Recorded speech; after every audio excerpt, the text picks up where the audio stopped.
Good evening, everybody. SHN Sports welcomes you to Granger Lion Football. We're here in Rockdale, Texas, the home of the Tigers.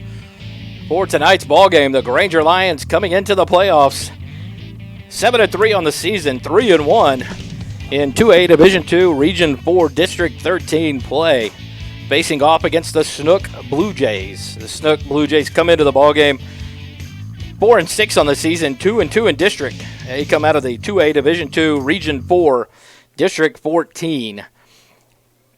The Granger Lions come in second place, second seed out of the District 13, and behind the Bremen Tigers. Bremen played the Louise Hornets last night, winning and advancing in the playoffs 50-13. They're 9-1 on the season, make it 10-1 now, and 10-1 on the season. They ended 4-0 in district play. Granger came in at 7-3, 3-1 in district play. The Chilton Pirates finished 6-4, 2-2. They face off. They won last night. They upset the Burton Panthers, the number 2 seed, out of District 14, 28-21 last night. And then the Iola Bulldogs are the 4th seed out of District 13. They are 4-6 on the season, 1-3 in district play. They face off against Platonia tonight. That game underway at Memorial Stadium. So far, the score shows nothing. They haven't updated there in that ball game. We have a 7:30 kickoff here in Rockdale between your Granger Lions and the Snook Blue Jays. One thing in common, they played each other in week 1 of the season. Thanks to 7 turnovers by the Blue Jays, the Granger Lions won it 31-18. So the Lions looking to try to repeat week 1 of the season here in week 11, the first round of the playoffs against Snook. Granger will be the home team tonight, even though we're here on the road, a neutral site of Rockdale, Texas. A beautiful field, beautiful night for high school football here in Central Texas. How did Granger get here? Game 1 of the season, they beat Snook 31-18. In the next week, game 2, beat Frost 56-21. Game 3, they beat a Meridian 62-0. Week 4, they lost to Bruceville Eddy at Bruceville Eddy, 37-35. A close game there for their first loss of the season. Then they turned around and lost back-to-back games to Anderson Shiro, 42-10, before getting back to their winning ways in Week 6, where they beat Buda Johnson, 42-27, followed by Week 7 beating Iola, 32-6. Then the only loss in district play for the Lions this year came at Bremen, 49-14, before Granger finished up the season with 2 back-to-back wins, beating Bartlett 63-8, and then beating Chilton last week 25-21. That right there gave the Lions guarantee in second seed out of District 13. Having the head-to-head and a little bit better record, it would have been flip-flopped other way around had that game ended different. Like opponents through the year for the Snook Blue Jays and the Granger Lions, they both played Chilton. The Lions beat Chilton last week 25-21. In Week 5, Snook lost to Chilton 34-16.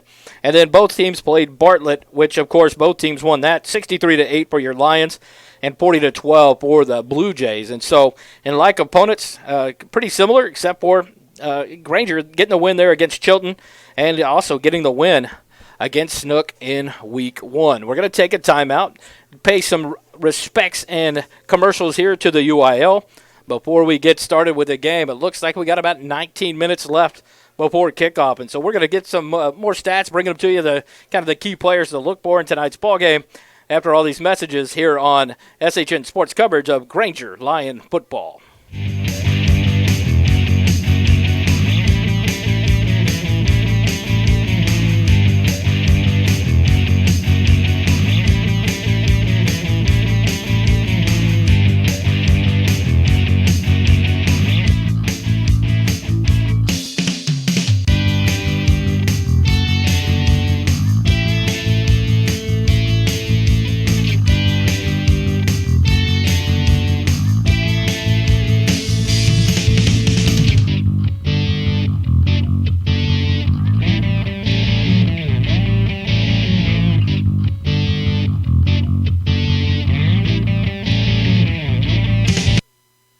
Meet Josh. Hi, everybody.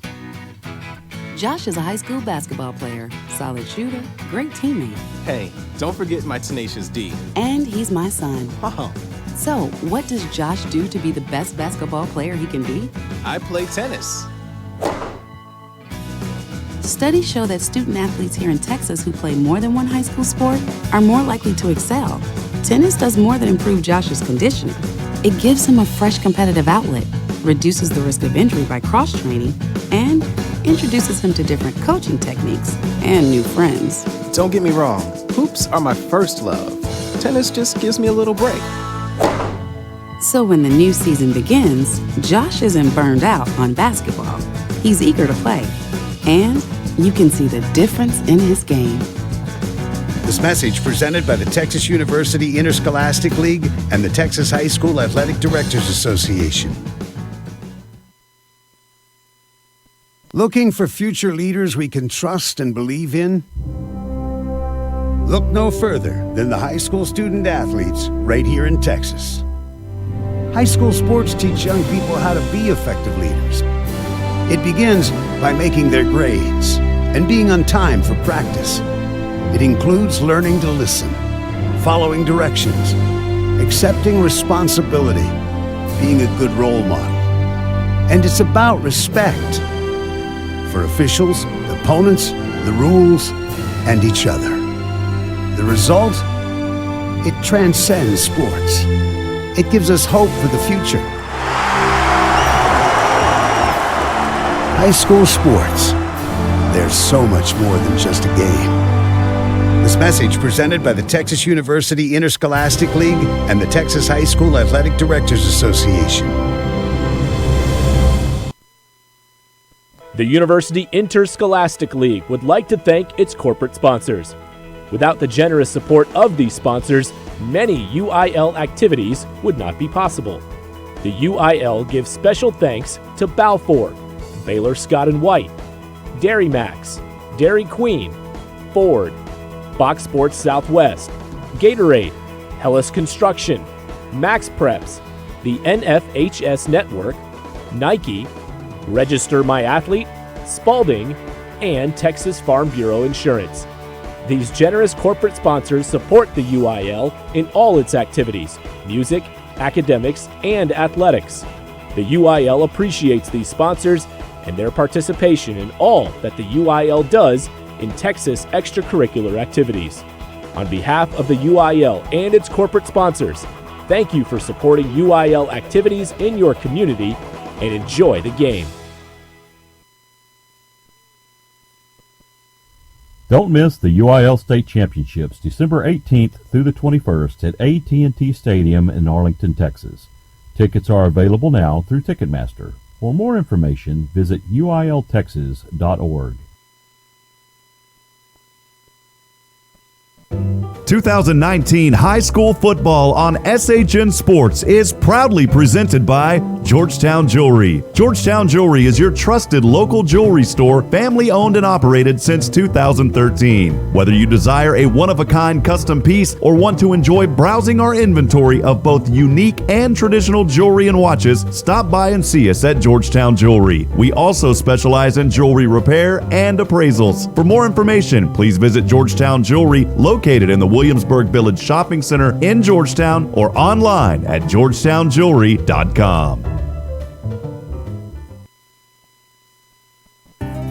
The Oak Ridge Disciple House is a proud supporter of Central Texas high school football. The Oak Ridge Disciple House is a faith-based, nonprofit 501c3 Christian character building ministry helping men 18 and older who are suffering from drug and alcohol addiction. If you or someone you know needs help, there is light at the end of the tunnel. That light can be found through the Oak Ridge Disciple House. For more information, please visit oakridgedisciplehouse.com.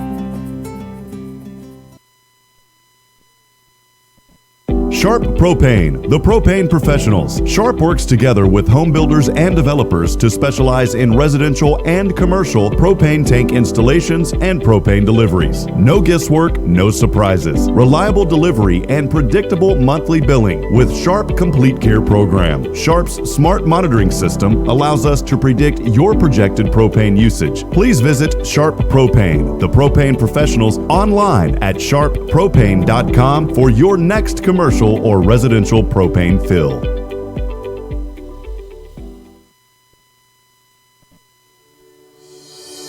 Jimmy Jacobs' reputation for building beautiful custom homes in Central Texas speaks for itself.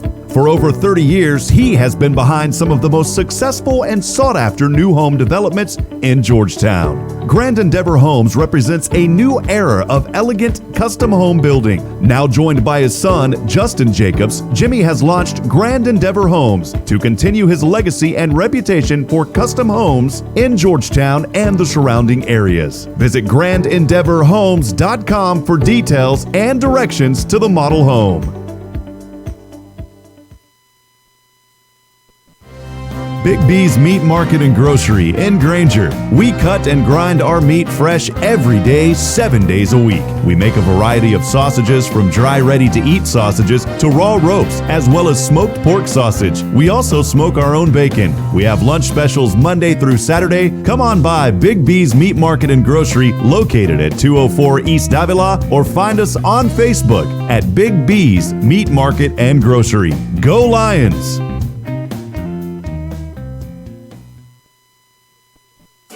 Central Texas High School football on SHN Sports is made possible by Georgetown and Austin Shirt Company. 3 words describe Georgetown and Austin Shirt Company: simple, reliable, and awesome. We support our community. From screen printing and embroidery to promotional products, Georgetown and Austin Shirt Company helps put your brand on your business. Get started on your project today by getting a quick and easy quote online at GeorgetownShirtCompany.com.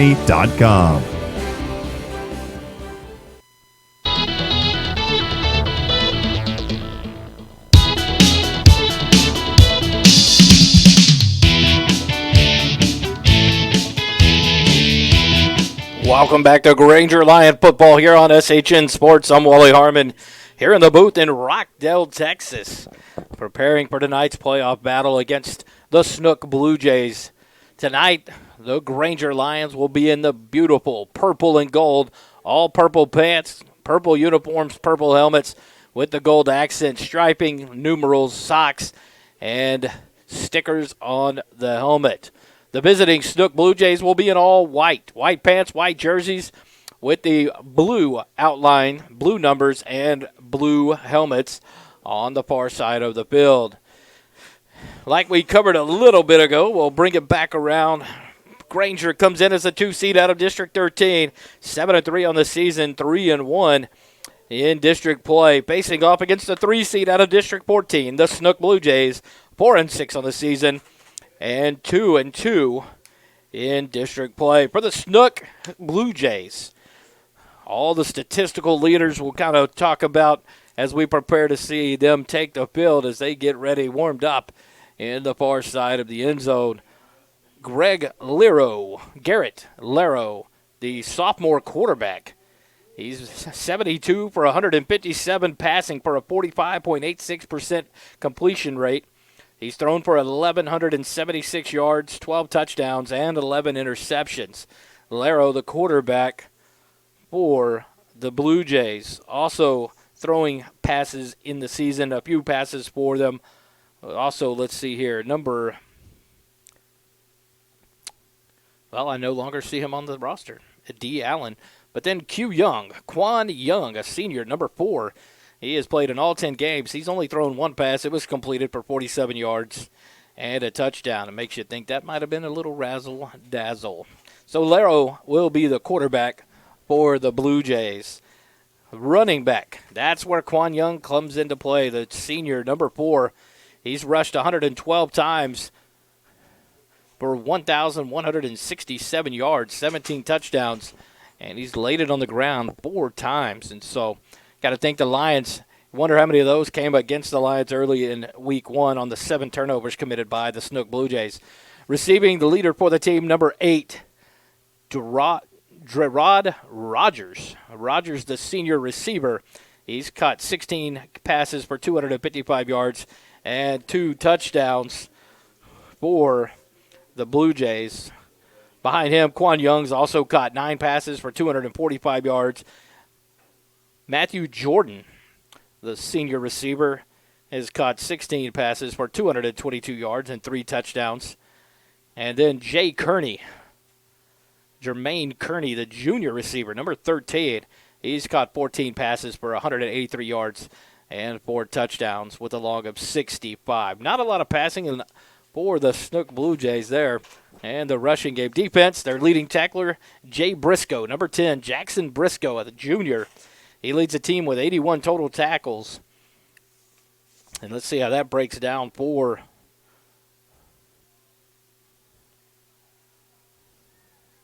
Mr. Briscoe. On the tackles, 81 tackles, 18 solos, 63 assists. So he moves around the field for the Blue Jays. Supak, number 3, Justin Supak, a junior. He has 76 tackles. D. Davis, the number 51. He's a senior, I believe, a defensive lineman or a linebacker. He's got 74 tackles. So they spread it out amongst them. Here come the Granger Lions. They walk through hand in hand in about 4 rows through the inflated tiger, holding the Granger flag, the Texas flag, and the United States of America flag. And here they come, taking the field, the Granger Lions here on the near side. Coming out in the crowd with the applause.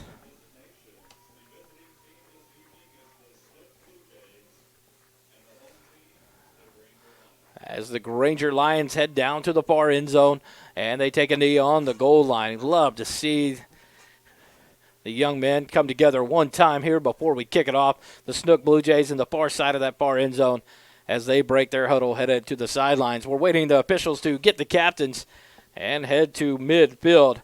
For your Lions, the statistical leaders on the team at quarterback, the passing leader, number 11, Thomas Rhodes.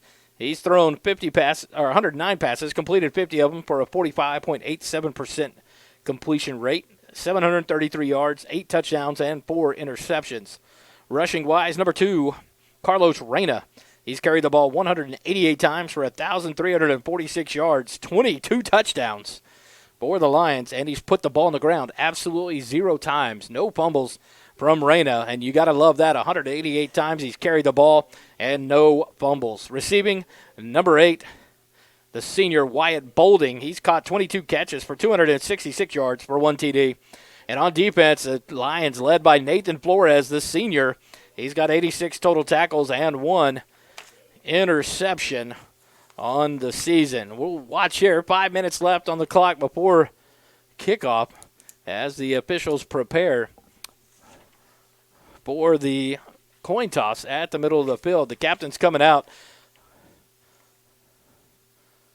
for the Snook Blue Jays. Number 70, James Young III. And you can't see any of the other 3 as their jerseys are all tucked up under their pads in the front. Unable to see those. For the Lions, your captains, number 2, Carlos Reyna, a senior. Number 11, Thomas Rhodes, the junior quarterback. Number 74, Devin Fales.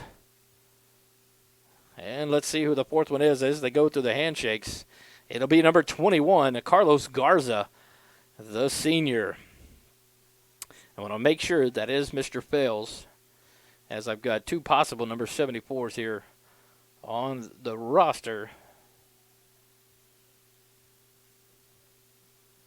That is going to be, Dwayne Gata. And so they're going to do the coin toss. We'll watch here for the result.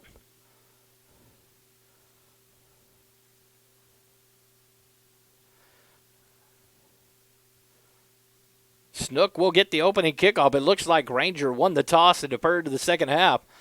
So looking at the radio dial, the Granger Lions will be kicking off from the left side, going to the right. Snook will return from the right, and they'll have the offensive possession to start the ball game right to left across your radio dial. Big game here. That's what we'll do. We'll take a short timeout. They're going to do the national anthem here before we get started. We're going to take it to commercial and come back with the kickoff for tonight's ballgame between the Granger Lions and the Snook Blue Jays here on SHN Sports.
And welcome back to SHN Sports coverage of Granger Lion football. I'm Wally Harmon here in the booth, waiting to kick off from Rockdale, Texas, in Rockdale Stadium. The Granger Lions home team on the field preparing to kick off. It'll be number 4, Johnny Ryder, the sophomore, teeing it up as the Snook Blue Jays to the right side with 2 men deep. About the 15, making the 13-yard line and the 16-yard line. And they're going to cut the last 2 minutes off the clock, and we're going to start it off. It's 7:30 right on the nose. And here come the Lions. It's going to be kicked off. It's going to be an onside kick, and the Lions got it. What a job.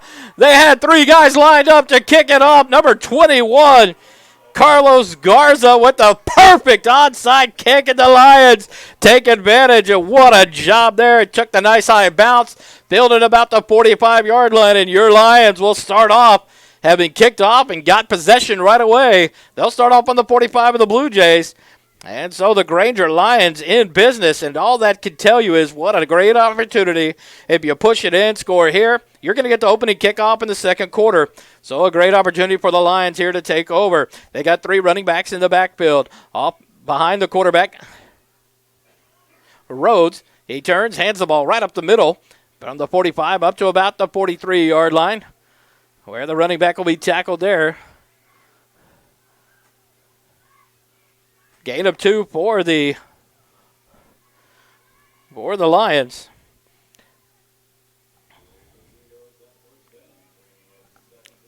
Second and 8 now for the Lions. 3 running backs directly behind Rhodes in the backfield. Rhodes turns, pitches it here to the near side. Number 2, Carlos Reyna around the right side, outside the numbers past the 40, 35, down past the 30, and he'll be taken down at the 28-yard line. A nice run of 15 yards there by the senior Carlos Reyna. And a first down for the Lions at the Snook 28-yard line. Number 2, David Davila on the tackle for the Blue Jays.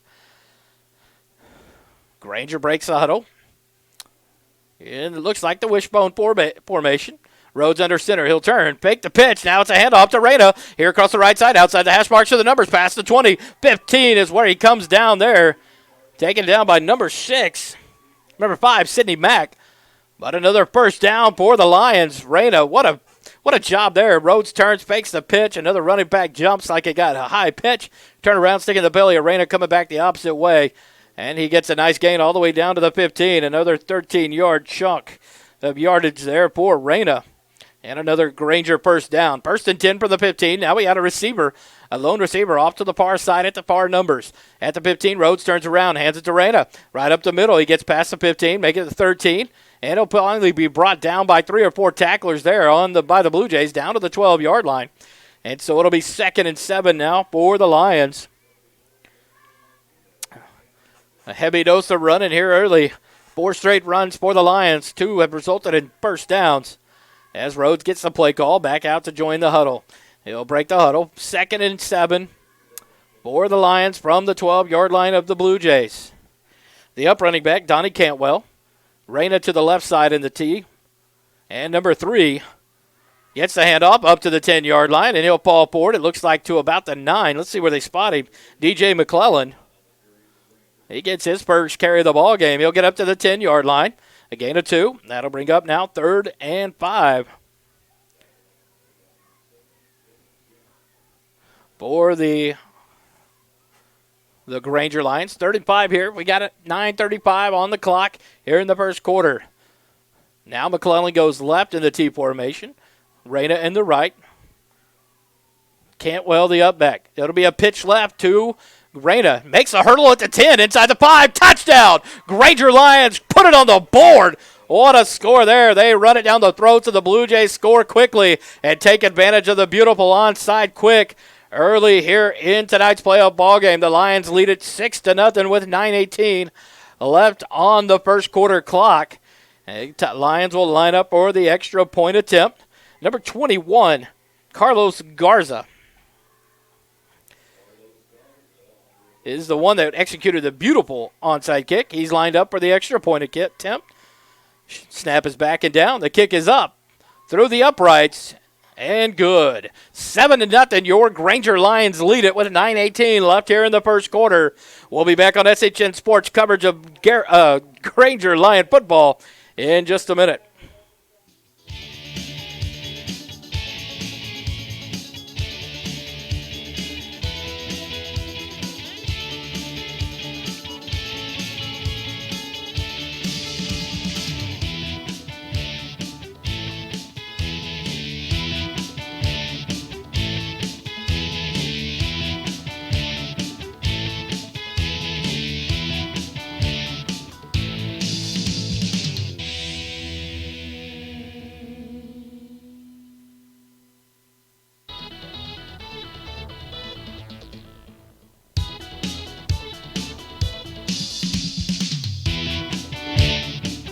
Welcome back to SHN Sports coverage of Granger Lion football here in the playoffs.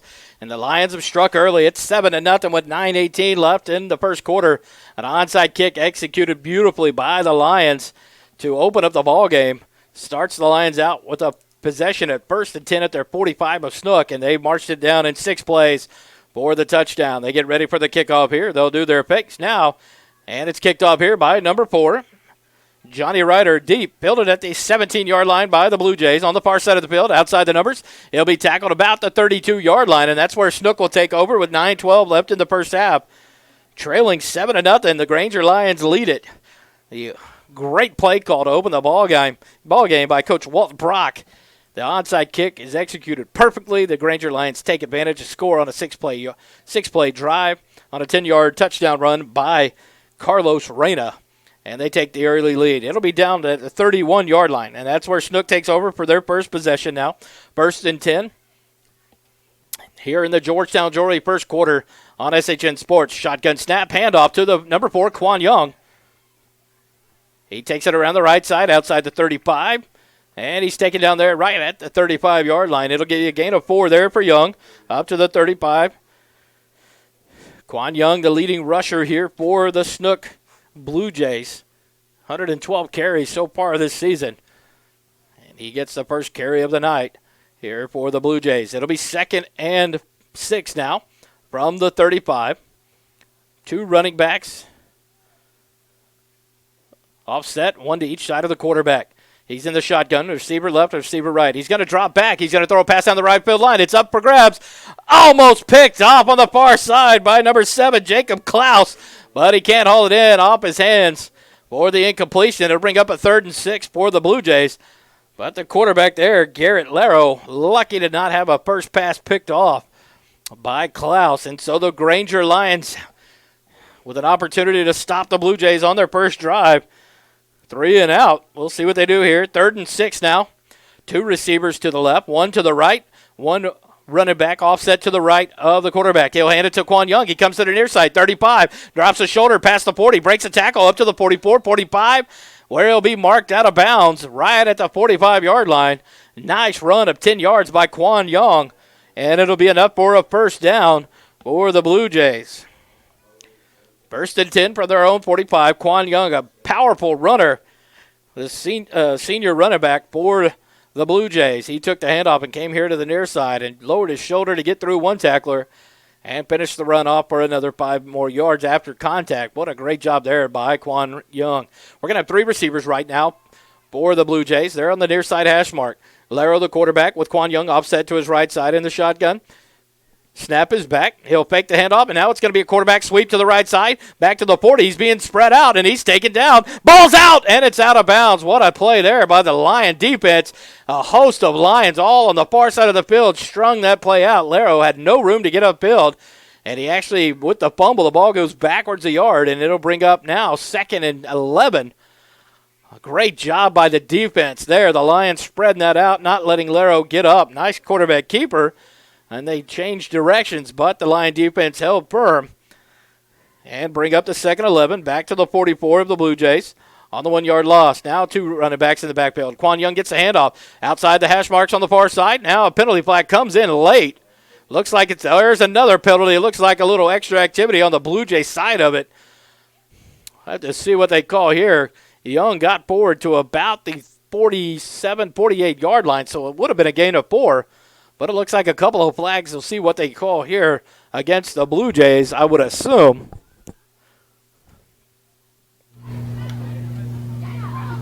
Holding. Offense. 10-yard penalty from the previous spot. Replay the down. An offense, dead ball. Personal foul. Offense. That will be assessed after that. Second down. 2 penalties, both enforced on the Blue Jays. They have a holding. Hopefully the field mic picked it up well there. I'll check with some sources back at the house to make sure that comes through on the field mic.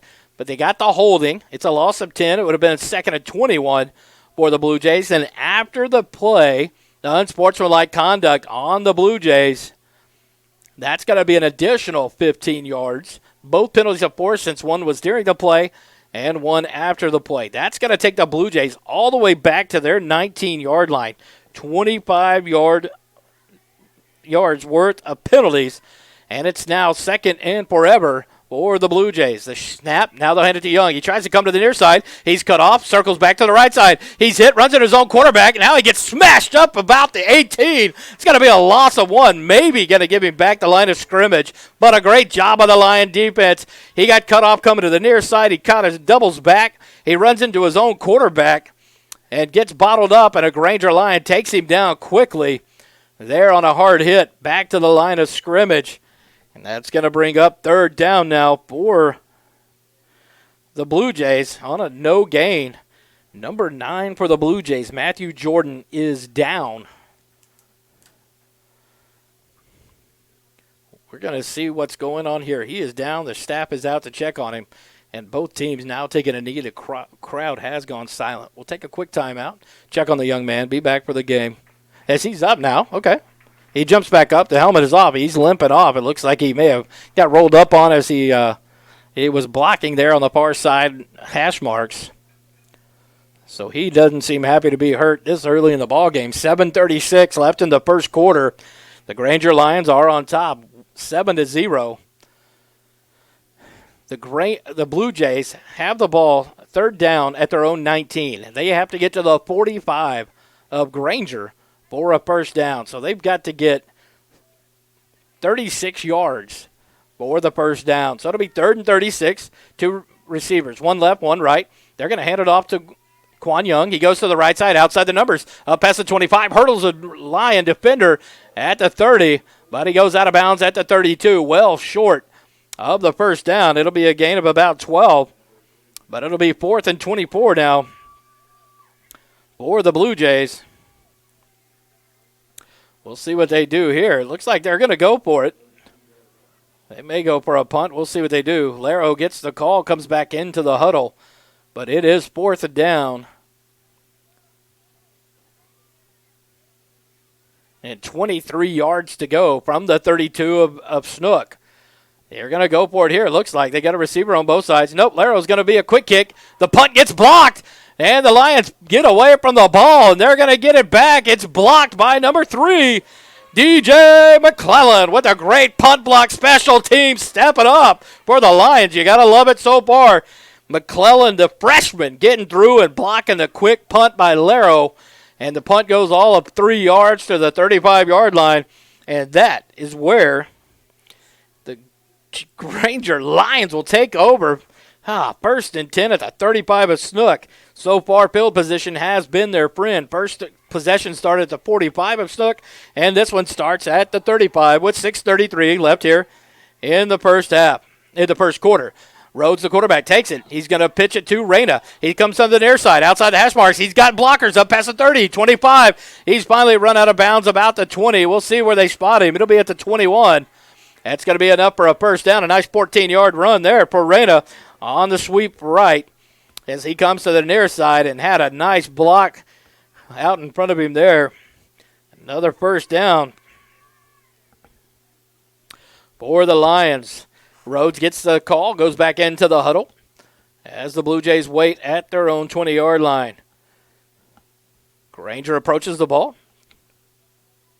Cantwell directly behind Rhodes, and then split backs McClellan and Reyna. It's going to be an up handoff to Cantwell. He'll go right up the middle, past the 20, down to the 22-yard line. Sorry, that would be the 18-yard line. So a gain of 3 there for Cantwell.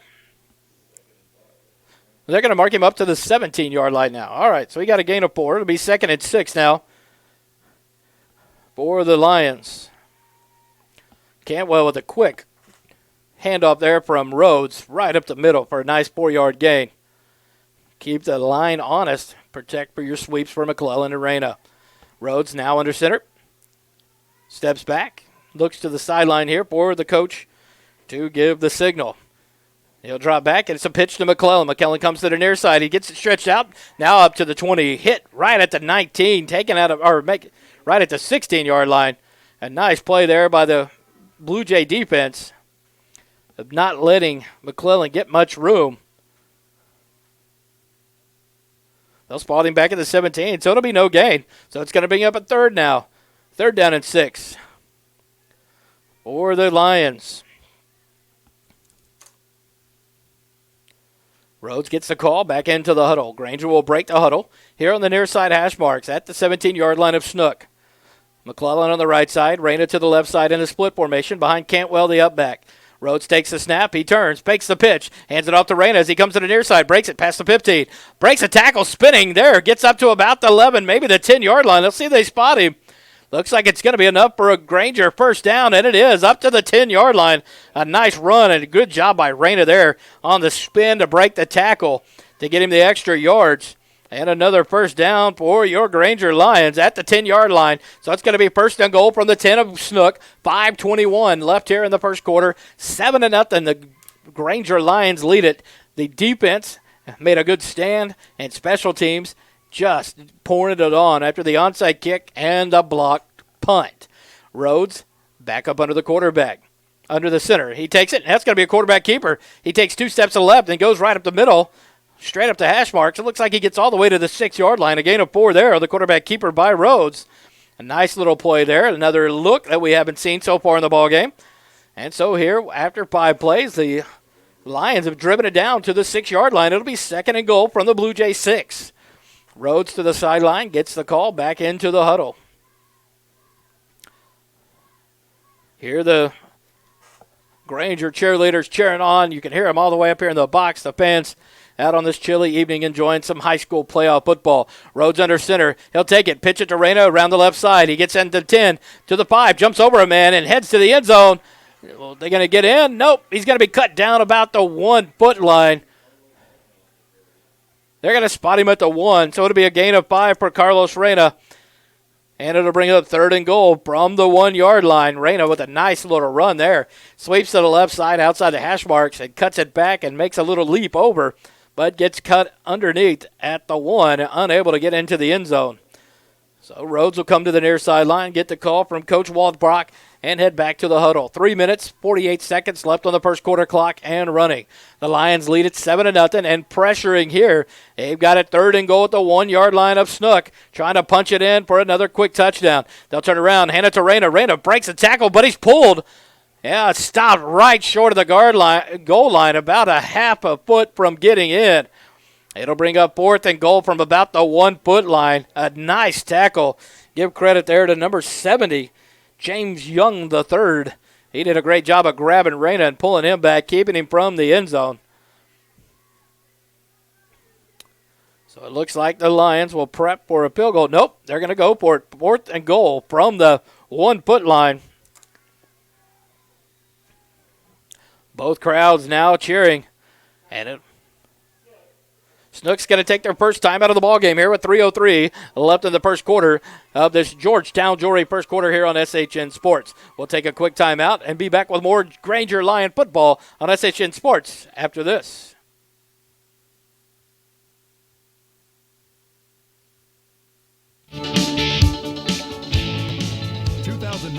High school football on SHN Sports is proudly presented by Georgetown Jewelry. Georgetown Jewelry is your trusted local jewelry store, family owned and operated since 2013. Whether you desire a one-of-a-kind custom piece or want to enjoy browsing our inventory of both unique and traditional jewelry and watches, stop by and see us at Georgetown Jewelry. We also specialize in jewelry repair and appraisals. For more information, please visit Georgetown Jewelry, located in the Williamsburg Village Shopping Center in Georgetown, or online at georgetownjewelry.com.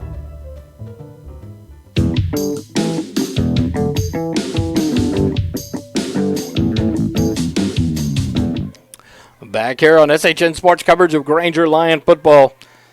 First quarter, 3 minutes, 3 seconds left on the clock. Snook took their first time out, preparing for a 4th and goal for the Lions at the 1-foot line of Snook. They're trying to punch it in to take a 14-0 lead here early on. And a weird formation now. One receiver right, multiple backs in, and they're going to run it up the middle. And Rhodes gets hit at the goal line, and he's stopped. Number 70, James Young, the third, makes a goal line tackle and stops the Granger Lions at the 1. And it'll be a turnover on downs now.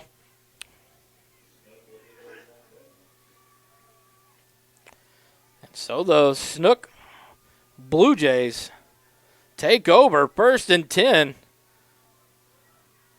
from their own 1-yard line. Trailing 7-0. So a good stand here by the defense. May can get a safety. He'll have to stop a talented Quan Young, talented running back for the Blue Jays. They go 1 wide receiver right, 1 left, 2 running backs offset to either side of the quarterback, Laro. Ball start, and the penalty's thrown. But they don't blow it dead. They're going to call offsides on the offense as Quan Young takes it forward for about a 2-yard gain up to the 3-yard line.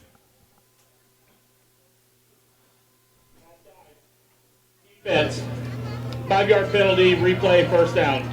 So cancel the run of a 2-yard gain and give the Snook Blue Jays a 1st and 5 after the 5-yard penalty for offsides. The running back on the far side of the quarterback, Laro, started early, but that didn't get called. But the offsides on the Lions is called, so it'll be 1st and 5 now for the Blue Jays. 1st and 5 from their own 6-yard line after the 5-yard penalty. Another flag thrown, and now they hit it to Young. He breaks it back up the middle, out past the 10 to about the 13-yard line. Enough for a first down, but the play is blown dead. It's going to be a penalty. It looks like another offsides on the defense. Defense. Penalties decline. Result of the play, first down. So the defensive offside is called against the Lions. It's declined. And the result of the play is a run up to the 13-yard line, a gain of 7 by Quan Young. So another 1st and 10 for the Blue Jays here as they find themselves down early, 7-0 to your Granger Lions. 2 minutes, 31 seconds left on the clock. 1 receiver right, 1 left. They'll be snapping from the center of the field. Laro, the quarterback, takes it, hands it to Quan Young across the right side, outside the hash marks. Following 2 blockers, outside the numbers, past the 15, 20, and he breaks it up the sideline. He's going to be hauled down finally outside the 40 by number 4, Johnny Ryder. Quan Young breaks a nice run. He had 2 blockers that went out with him, and he stayed behind him, true to him. Took it down the sideline, and a big run for Young all the way up to the 46-yard line, pardon me. A nice 33-yard run by Quan Young.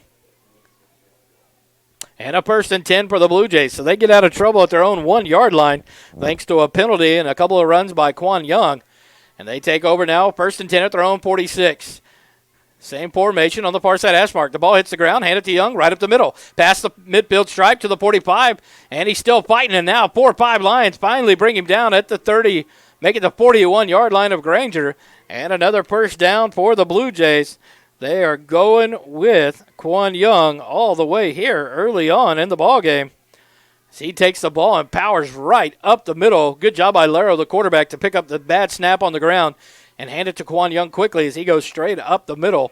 They'll be at the 41 of Granger, 1st and 10, snapping it from the far side hash marks. They'll have 1 receiver left, 1 receiver right, 2 running backs offset to either side of the quarterback, Laro, in the shotgun. He readies for the snap. He'll take it. And again, to Quan Young. He follows 2 guys around to the right side. Hops a tackler down on the ground about the 40. Gets forward to about the 38-yard line. It'll be a gain of 3 yards for the Blue Jays. It'll bring up a 2nd and 7 from the 38 of Granger.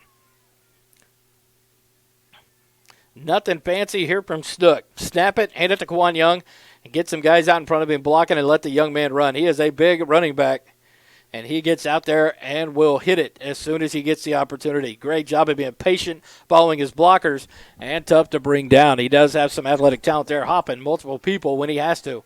Same formation on the far side hash marks. Now it's a bad snap, back past the 50. Here come the Lions, and Laro, the quarterback, falls on it at his own 45-yard line. A big loss there. You thought something might could happen and had the opportunity there, but Laro did a good job of turning around and getting back to it, but a big loss on the play.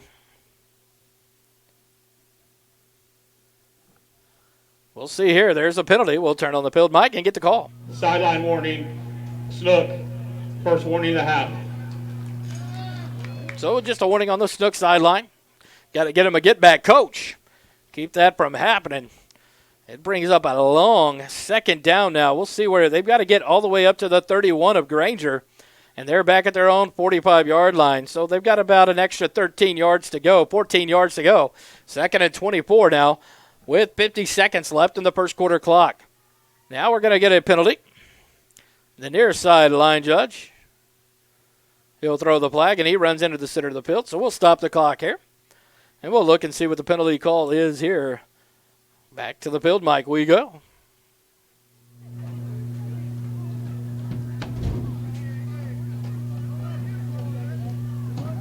Ball start. Offense. 5-yard penalty. Still third down. And you heard it there, a 5-yard false start penalty.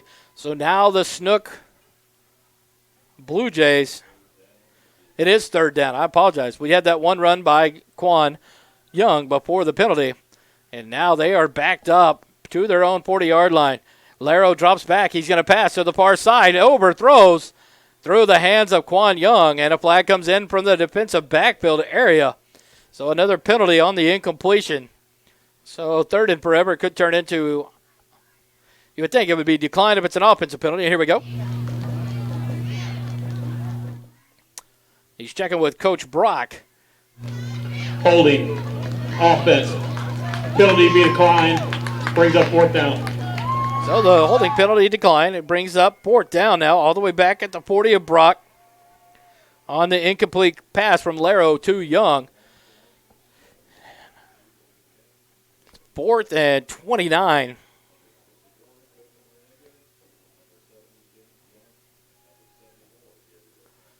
Let's see what the Snook Blue Jays do here. The Lions anticipating a no punt. They don't have anyone deep. We'll see what the safety does here. He's the lone safety back about the 45. Now he'll drop back. They got a receiver right, receiver left, 2 running backs offset. And they're going to take it and run it. They hand it to a different back this time. He's chopped down. Number 2, David Davila takes it, comes to the near side, gets up to the 42 of Snook.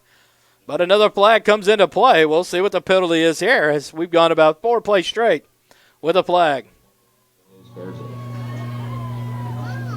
Holding. Offense. Penalties decline.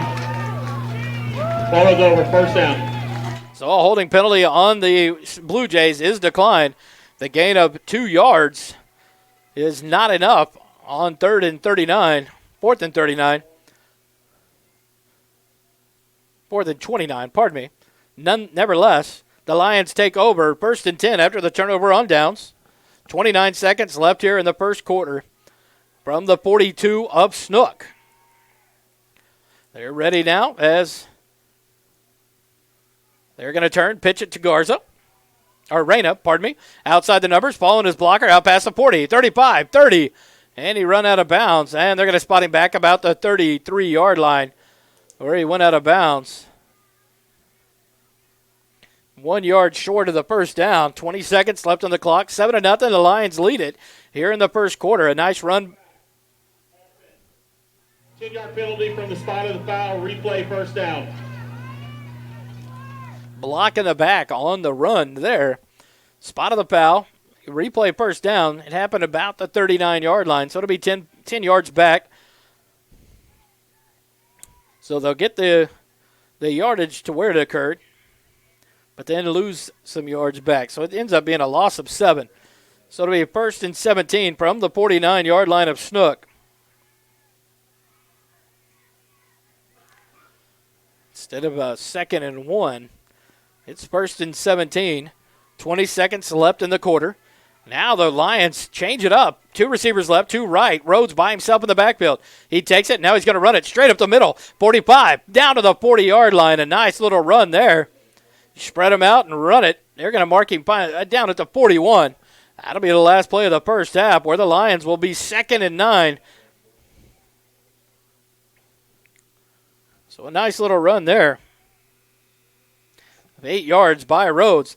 The end of the first quarter has come. Presented here by Georgetown Jewelry on SHN Sports.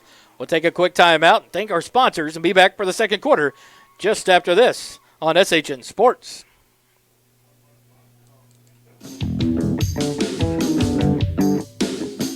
Jimmy Jacobs' reputation for building beautiful custom homes in Central Texas speaks for itself. For over 30 years, he has been behind some of the most successful and sought-after new home developments in Georgetown. Grand Endeavor Homes represents a new era of elegant custom home building. Now joined by his son, Justin Jacobs, Jimmy has launched Grand Endeavor Homes to continue his legacy and reputation for custom homes in Georgetown and the surrounding areas. Visit GrandEndeavorHomes.com for details and directions to the model home.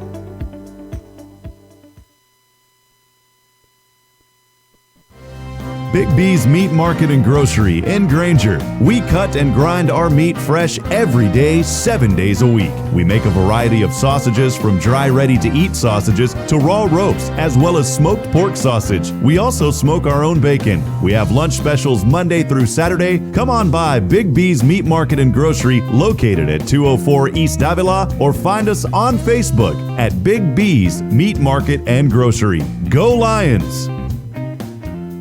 Go Lions as they start up now 2nd and 9 from the 41 of Snook.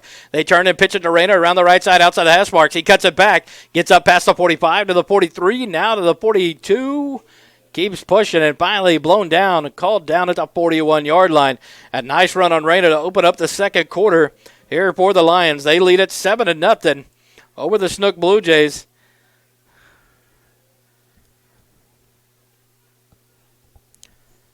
It'll bring up a short 3rd and 4 now.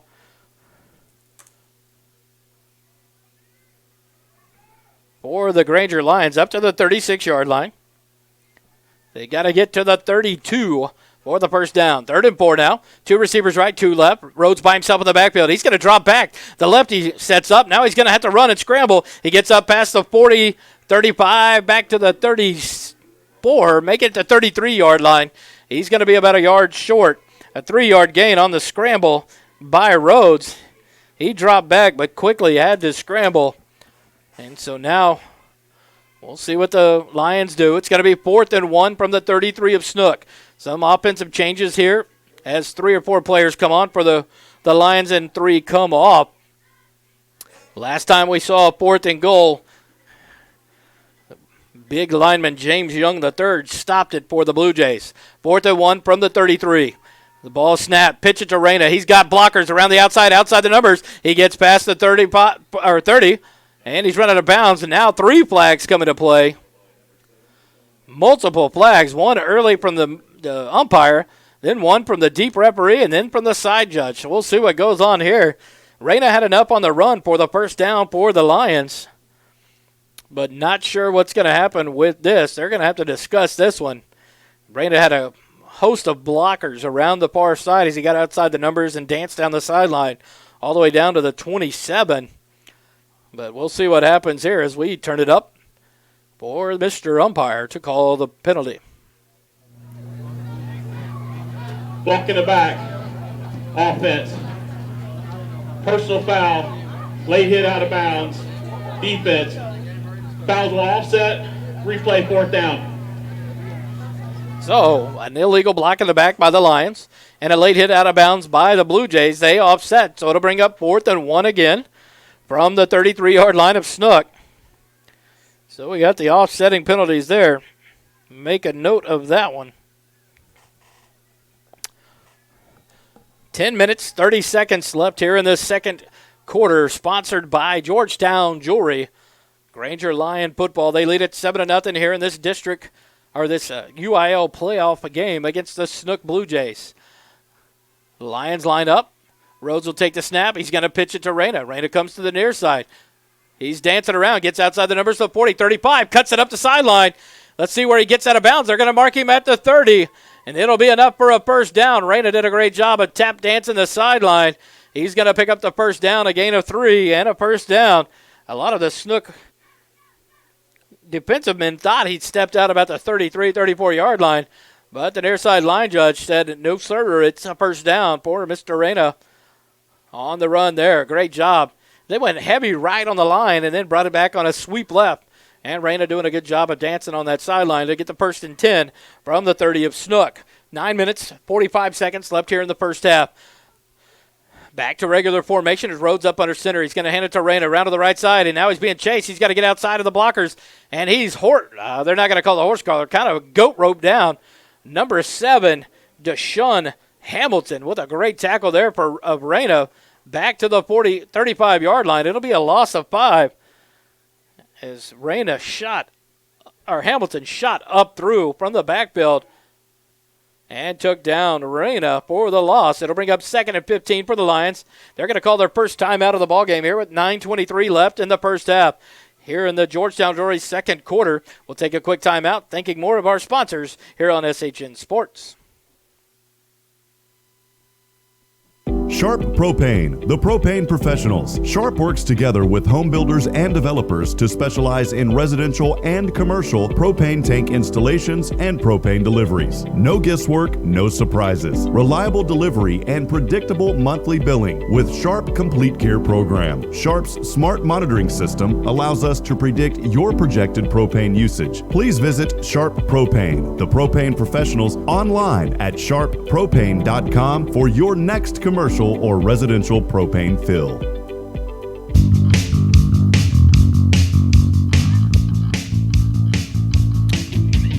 Back here on SHN Sports, 9 minutes, 23 seconds left in the first half. The Granger Lions lead at 7-0 over the Snook Blue Jays. They've got the ball 2nd and 15 from the Snook 35 after the first down 5-yard loss by Reyna after the great tackle by Hamilton, the junior defensive back for the Blue Jays. They're going to turn, hand it off to McClellan. He just gets back to the line of scrimmage. A great tackle there by number 10, Jackson Briscoe, the junior. He runs down McClellan, and they're going to mark him back to the 36-yard line, a loss of 1.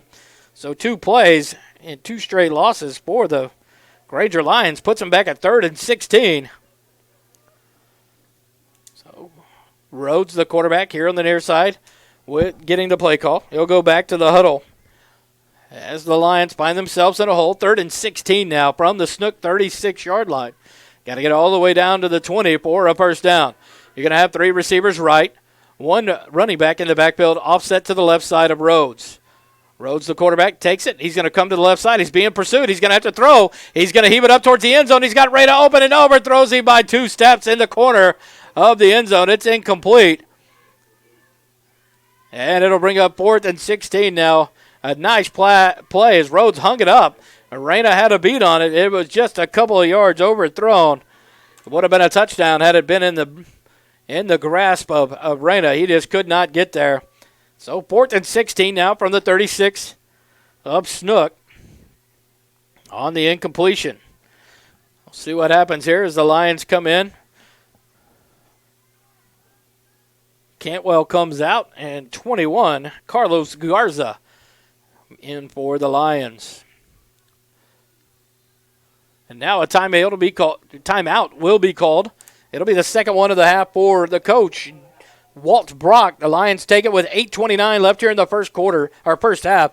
7-0, the Lions lead it. We'll take a quick timeout and be back with more Granger Lion football here on SHN Sports. Central Texas high school football on SHN Sports is made possible by Georgetown and Austin Shirt Company. 3 words describe Georgetown and Austin Shirt Company: simple, reliable, and awesome. We support our community. From screen printing and embroidery to promotional products, Georgetown and Austin Shirt Company helps put your brand on your business. Get started on your project today by getting a quick and easy quote online at georgetownshirtcompany.com.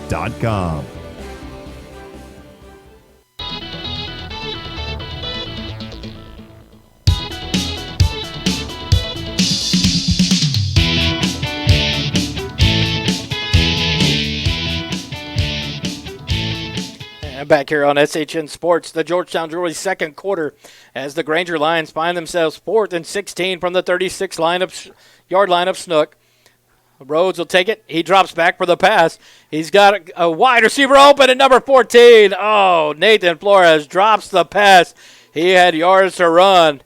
Drops at about the 22-yard line, and he had lots of green available to him, but just couldn't hold on, as I think he thought about where he was going to run before he thought out pulling it in for the catch. So the incompletion turns the ball over on downs. And it gives the Snook Blue Jays the ball back for the first time here in the second quarter with 8 minutes and 24 seconds left in the first half at their own 36-yard line. 7-0, the Granger Lions lead it. On offense, the Blue Jays from the middle of the field at the 36. This should have been another false start, not called. It's a handoff to Quan Young, and he's bottled up. He doesn't get much. Maybe back to the line of scrimmage, the 36, and that's it. Great job by the defensive line to squirt through and take down Young quickly and not let him get any open field. So it brings up 2nd and 10 from their own 36-yard line. Great job of bottling up that running back. The leading rusher for the Blue Jays came in with 1,167 yards on 112 carries and 17 touchdowns. 2nd and 10 now from the middle of the field. 1 receiver right, 1 left. 2 running backs in the backfield offset to either side of Laro, the quarterback. He's in the shotgun. He'll take the snap and stick it. He fakes the handoff. Now he's looking to throw. He's out to the right side. He's getting pursued. He gets back to the line of scrimmage, maybe a yard, and he's smashed out of bounds by number 51, Andrew Romero, and number 74, Dwayne Gaeta. They ride Laro out of bounds after a gain of 1 up to the 37. That was not very pleasant of a feeling, I'm sure, for Laro on the 1-yard gain. It brings up 3rd and 9 for the Blue Jays from their own 37-yard line. A great job of, I tell you what, Gaeta came from the left defensive end, and number 51, Andrew Romero, he came from the linebacking core. Pursued well. Or another defensive lineman pursued well and made the tackle here on the near sideline. Now they're going to be a fake, and now the quarterback, Laro, is going to keep it up past the 37, 40, 41-yard line. The ball came out. Let's see what they call. Laro kept the hold of it as he was stopped at the 41-yard line, so a gain of 4. Well, it makes it 4th and 5 now for the Blue Jays. See what their decision is here. 4th and 5 from their own 41-yard line. 7-0. The Granger Lions lead it with 7 minutes left here in the first half. This second quarter brought to you by Georgetown Jewelry here on SHN Sports. It looks like the Blue Jays are going to go for it. They've got 2 receivers left this time from the near side hash mark. They'll put it into play. Laro drops back. He's going to throw. He tries to hit a receiver. Broken up by number 4. Johnny Ryder, the sophomore defensive back, does a great job of breaking up the pass. And it'll be a turnover on downs again for the Snook Blue Jays. And Granger takes over here at the 41-yard line of Snook with 6:47 left here in the first quarter. Great opportunity. They only gave up 5 yards, and they get possession back with time to operate here in the first half. 6:47 and a 1st and 10 for the 41 of Snook. On the near side hash marks, 3 receivers right.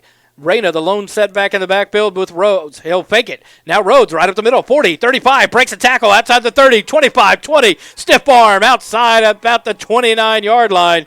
And a great run by the quarterback, Rhodes. What a great fake to Reyna, and then he takes it, makes a couple of men miss, and a stiff arm to boot. And a nice run all the way down to the 19-yard line by Rhodes.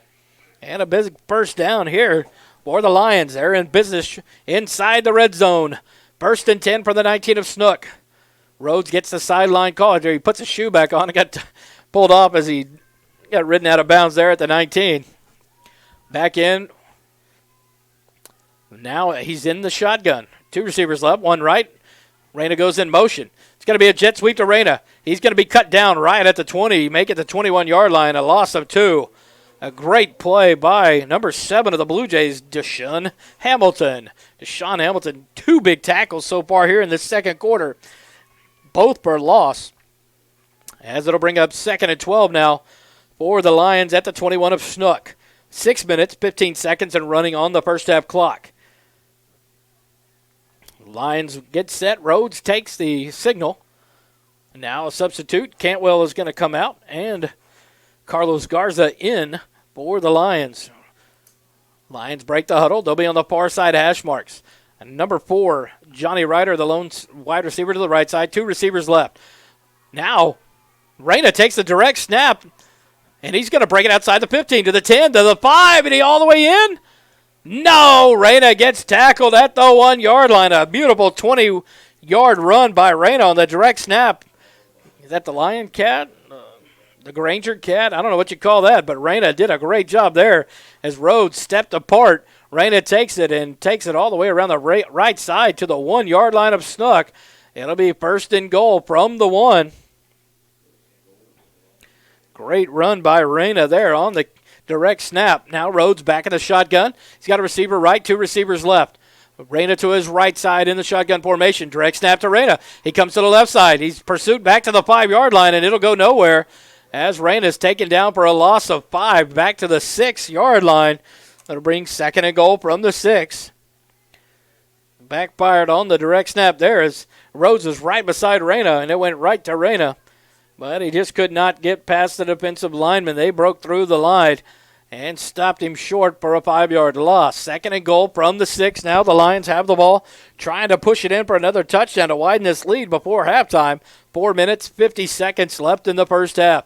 2 receivers left, 1 right. Reyna offset to the right of Rhodes. He's going to take the snap. He's going to keep it. He's bottled up, and another loss here as he's back to the 7. He gets to the 7-yard line, so a loss of 1. And so we've gone backward since the 20-yard run by Reyna down to the 1. It's going to be 3rd and goal from the 7 now of Snook. The Lions trying to push it in. Back-to-back plays resulting in lost yards. 4 minutes, 20 seconds left in the first half. 3 receivers go right, 1 receiver left for the Lions on the near side hash marks. Rhodes in the shotgun snap with Reyna to his right side. 1 man now comes in motion. And it's a penalty thrown. It's going to be a false start. False start. Offense. 5-yard penalty. Replay 3rd down. So it'll bring up now 3rd and goal from the 12-yard line after the 5-yard false start penalty on the Lions. Some costly penalties for both teams here in this first half. The Lions broke it early after the beautiful onside kick to open the game. They got the ball in the first possession starting at the 45 of Snook. Wasted no times on a 6-play drive and scored on a 10-yard run by Reyna, and that's been it. Here down to 4 minutes left in the first half. Have a man in motion now as he's got 2 receivers left, 2 right. Rhodes drops back. The lefty throws it, but behind Ryder off his hand. And it's incomplete. It'll bring up 4th and goal now from the 12-yard line for the Lions. See what they do here now. 4th and goal. Looks like they're going to attempt the field goal kick. The ball's going to be snapped from the near side hash mark from the 12-yard line. It looks like it'll be held there, but in the play, put on the hold will be by Travis Miller. At the 19, a 29-yard field goal attempt here by number 21. Carlos Garza, the kick is up. It threw the uprights and good, and a field goal, 29-yard field goal by Garza puts the Lions ahead 10-0 with 3:48 left here in the first half. So at least the Lions get something out of the drive here. The defense made a great stand, took over the ball at the 41 of Snook, and the 29-yard field goal extends the lead to 10. Quick timeout, back for the end of the second quarter here on SHN Sports coverage of Granger football.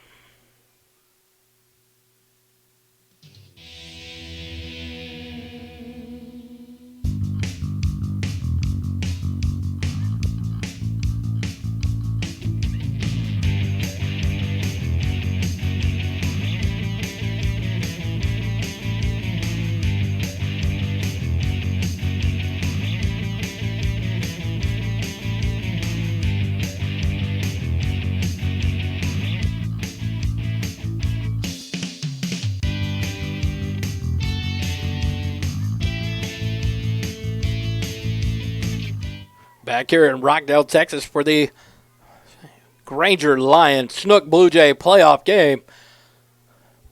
The Lions lead it 10-0 now. The kick, a little pooch kick, fielded at the 37-yard line by the Blue Jays. He comes to the near side here, back to the 35. He's got some blockers. He gets outside the 40 to the 45 to midfield, and he's knocked out of bounds, and a flag comes in, a late hit out of bounds by McClellan. A nice return set up there by the Blue Jays. Number 2, David Davila, and he gets popped about the 46-yard line, 47-yard line of Granger. It's where it's spotted, but it'll be a late hit out of bounds. That'll give another 15 yards to the Blue Jays and get them great field position to start this possession with 3:39 left here in the second quarter. We'll see where they spot it and what they call. One referee is hatless as he threw his hat down, and then a flag, and I'm not sure what all got thrown there as the discussion is here at the near side. We'll turn it up and listen to the umpire.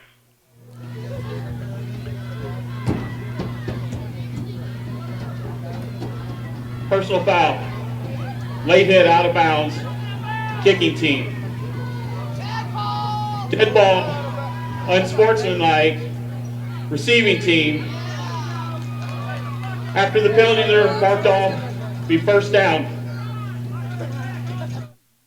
So a weird situation there. So a late hit out of bounds by the Lions would give an additional 15 yards to the Blue Jays. But after that, an unsportsmanlike conduct after the play on the Blue Jays gives the 15 yards right back to the Lions. So it'll be all erased to a 1st and 10 from the 47 of Granger.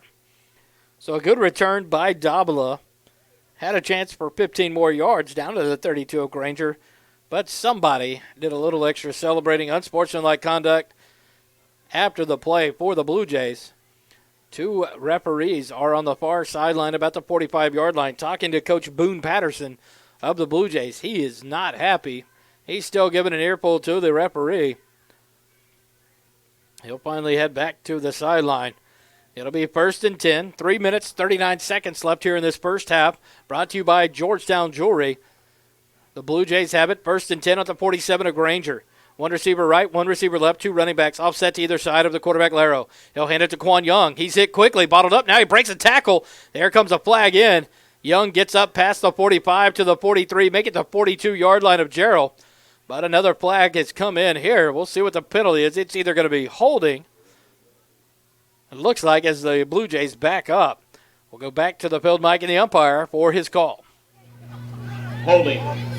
Offense. 10-yard penalty, replay, first down. So things not going well for the Blue Jays after a great return by Davila to the 47 of Granger. Unsportsmanlike conduct offset a late hit. So it gave him the 1st and 10 at the Granger 47, but unfortunately a hold here is now going to take it back into Snook territory. 3 minutes, 31 seconds left here in the first half. It'll take it back to the 44-yard line, make it the 43-yard line of Snook. Multiple holding calls. It looks like the defensive line of Granger, quick. Tell you what, tall, quick, slender young men, and it looks like they're just having a hard time keeping up with them.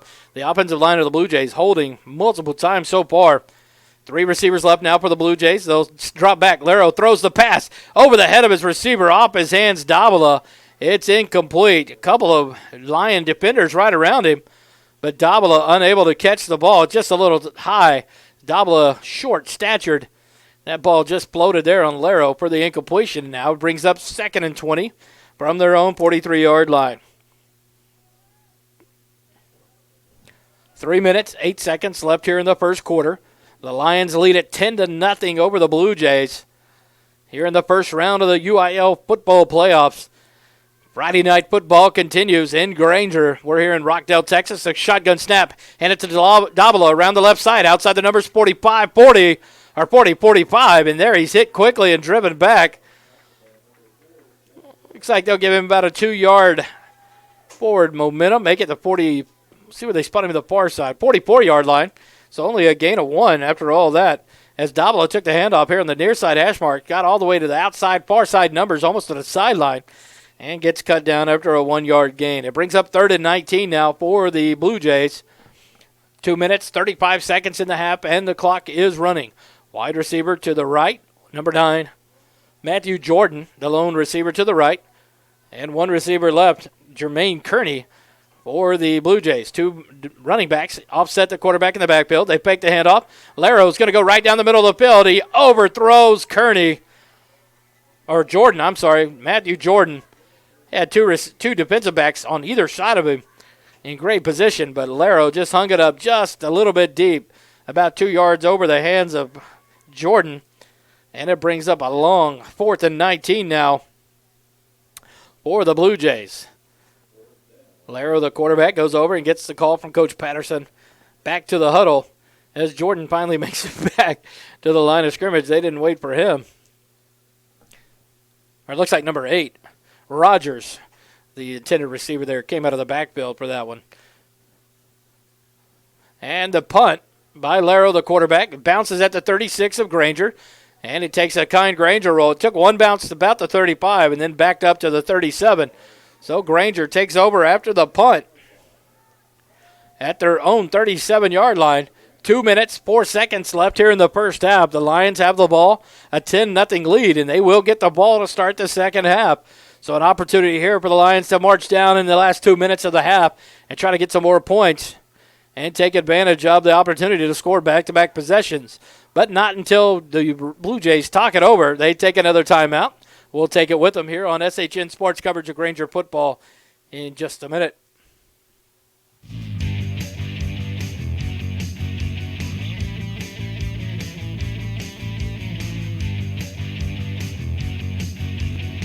2019 high school football on SHN Sports is proudly presented by Georgetown Jewelry. Georgetown Jewelry is your trusted local jewelry store, family owned and operated since 2013. Whether you desire a one-of-a-kind custom piece or want to enjoy browsing our inventory of both unique and traditional jewelry and watches, stop by and see us at Georgetown Jewelry. We also specialize in jewelry repair and appraisals. For more information, please visit Georgetown Jewelry, located in the Williamsburg Village Shopping Center in Georgetown, or online at georgetownjewelry.com.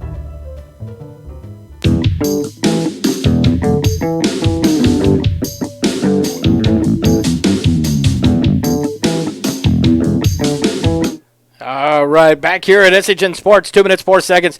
Rhodes takes the quarterback snap, hands it around to McClellan down the near sideline, 50, 45, 41, man to beat, 30, 25, 20, and he's ridden down inside the 20-yard line. McClellan on the handoff from Rhodes, and he saw lots of green, and he took advantage of it. One man stopped him finally inside the 20 down to the 17-yard line. A big run for McClellan. 1 minute, 50 seconds on the clock. They go quickly all the way down at the 17 of Snook. Turn around, hand it to Reyna. He breaks inside the 15. Make it down to the 10 where he's hit there and dropped. Make it the 11-yard line where they'll spot him. A gain of 6 brings up 2nd and 4 now for the Lions. Second and trying to get the marker set. 2nd and about 4. They'll turn around, pitch it to McClellan. He takes his time, follows the blockers inside the 10 up to the 5-yard line where he's hit and dropped. Pushed back there. They'll blow it dead, and that's going to be another first down up to the 5-yard line. McClellan doing some crafty running. He takes it not in a hurry, followed his blockers, let it set up, and hit the hole for the first down. Brings up 1st and goal from the 5-yard line of Snook. A nice run there by McClellan. 1st and goal, 1 minute, 13 seconds left in the first half. Rhodes takes it, turns around, pitches it to Reyna. He's following some blockers, gets to the 5-yard line, the 4, 3-yard, touchdown, Granger Lions. Carlos Reyna runs it in from the 5-yard line, and the Lions do a great job of working quickly to get the touchdown. 1 minute, 4 seconds left in the first half, and the Lions have pushed the lead to 16-0, pending the extra point as number 21, Carlos Garza, gets set to try the extra point. Nice run there by Carlos Reyna. the senior running back. He took his time getting around, following a couple of blockers. He sees the hole right when he gets to about the 5-yard line, and no one was stopping him from there as he cuts back and finds pay dirt. Snap is back and down. The kick is up through the uprights and good. Carlos Garza tops it off, makes it 17-0. The Lions lead it with 1:04 left here in the first half. Take a quick break. Be back for the last part of the second quarter here on SHN Sports coverage of Granger Lion football.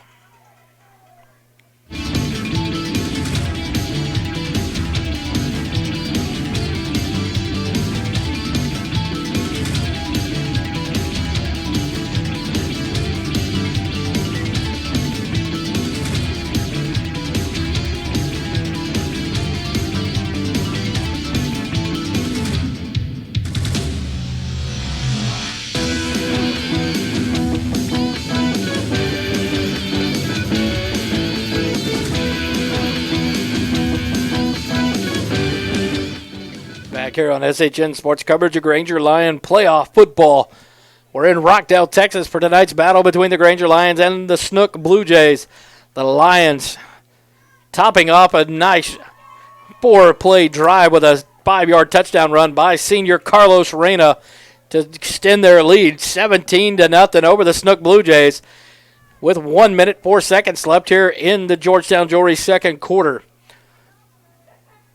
Lions huddle up about the 43-yard line on the far hash mark where the ball is teed up at the 40 by number 21, Carlos Garza. The Blue Jays set back for the kickoff return. 2 men deep about the 25 and 20-yard line respectively. Garza looks, and now he's going to kick off, and he does a nice little pooch kick up to about the 35-yard line. Fielded by Davila. He's going to crack it back to the middle. He's brought down quickly about the 40-yard line of Snook. It's only about a 5-yard gain this time by Davila on the return. And that's where the Snook Blue Jays will take over at their own 40-yard line with 58 seconds left here in the first half. They hit their own 40, and they've got 60 yards to go to try to put something on the board before the halftime, but only 58 seconds left to do it. Snook lines up, 1 receiver left, 1 right, 2 running backs offset to either side of the quarterback, Laro.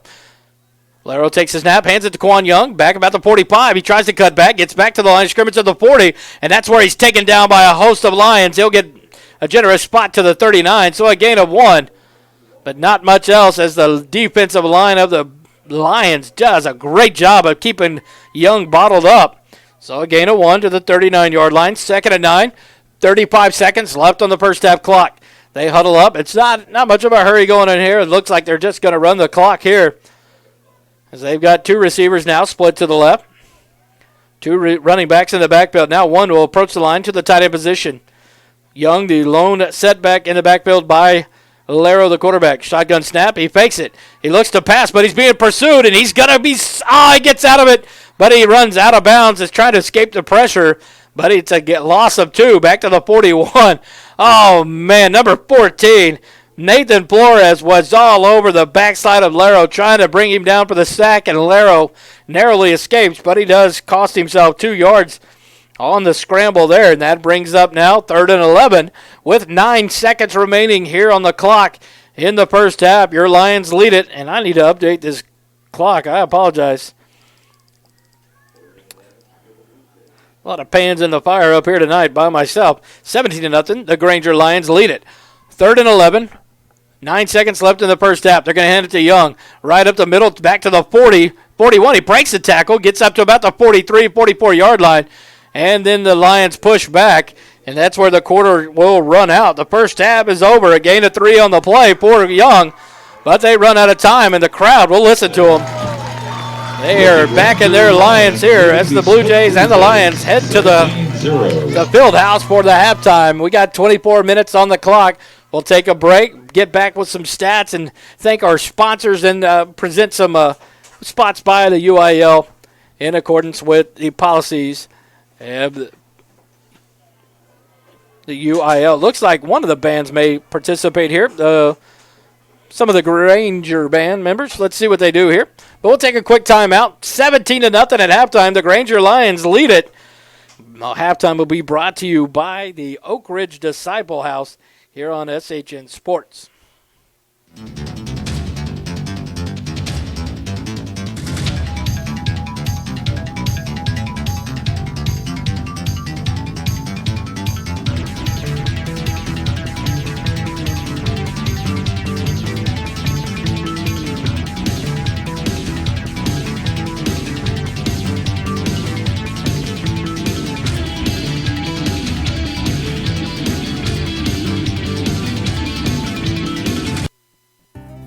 The Oak Ridge Disciple House is a proud supporter of Central Texas high school football. The Oak Ridge Disciple House is a faith-based, nonprofit 501c3 Christian character building ministry helping men 18 and older who are suffering from drug and alcohol addiction. If you or someone you know needs help, there is light at the end of the tunnel. That light can be found through the Oak Ridge Disciple House. For more information, please visit oakridgedisciplehouse.com.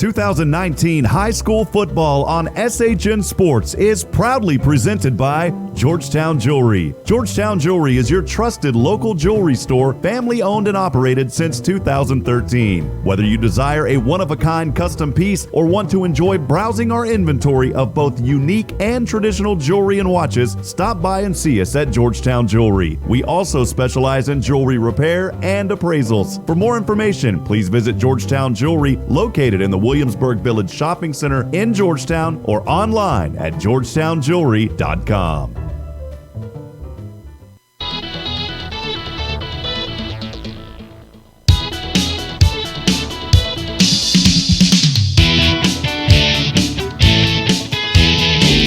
Propane, the propane professionals. Sharp works together with home builders and developers to specialize in residential and commercial propane tank installations and propane deliveries. No guesswork, no surprises. Reliable delivery and predictable monthly billing with Sharp Complete Care program. Sharp's smart monitoring system allows us to predict your projected propane usage. Please visit Sharp Propane, the propane professionals, online at sharppropane.com for your next commercial or residential propane fill.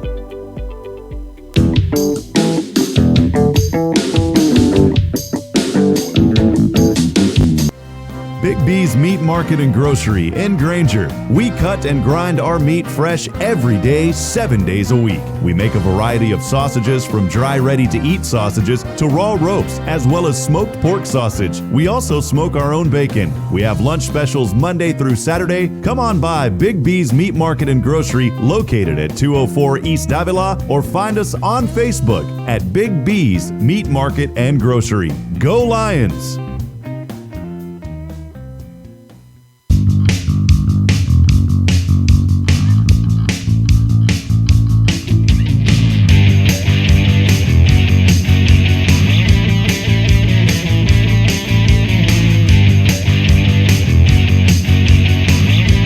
2019 high school football on SHN Sports is proudly presented by Georgetown Jewelry. Georgetown Jewelry is your trusted local jewelry store, family owned and operated since 2013. Whether you desire a one-of-a-kind custom piece or want to enjoy browsing our inventory of both unique and traditional jewelry and watches, stop by and see us at Georgetown Jewelry. We also specialize in jewelry repair and appraisals. For more information, please visit Georgetown Jewelry, located in the Williamsburg Village Shopping Center in Georgetown, or online at georgetownjewelry.com.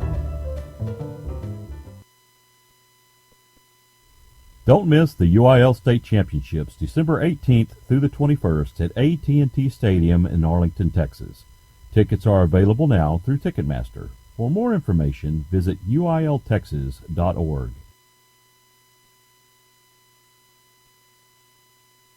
The University Interscholastic League would like to thank its corporate sponsors. Without the generous support of these sponsors, many UIL activities would not be possible. The UIL gives special thanks to Balfour, Baylor Scott & White, Dairy Max, Dairy Queen, Ford, Fox Sports Southwest, Gatorade, Hellas Construction, Max Preps, the NFHS Network, Nike, Register My Athlete, Spalding, and Texas Farm Bureau Insurance. These generous corporate sponsors support the UIL in all its activities, music, academics, and athletics. The UIL appreciates these sponsors and their participation in all that the UIL does in Texas extracurricular activities. On behalf of the UIL and its corporate sponsors, thank you for supporting UIL activities in your community and enjoy the game. The Oak Ridge Disciple House is a proud supporter of Central Texas high school football. The Oak Ridge Disciple House is a faith-based, nonprofit 501c3 Christian character building ministry helping men 18 and older who are suffering from drug and alcohol addiction. If you or someone you know needs help, there is light at the end of the tunnel. That light can be found through the Oak Ridge Disciple House. For more information, please visit oakridgedisciplehouse.com.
Welcome back to halftime here of the Granger Lion football game. 11 minutes, 40 seconds left on the halftime countdown clock as the teams, I'm sure, do a little warming up. Nice chilly night of high school football here in Rockdale, Texas. Your Granger Lions lead it 17-0 at halftime. And some highlights of the first half.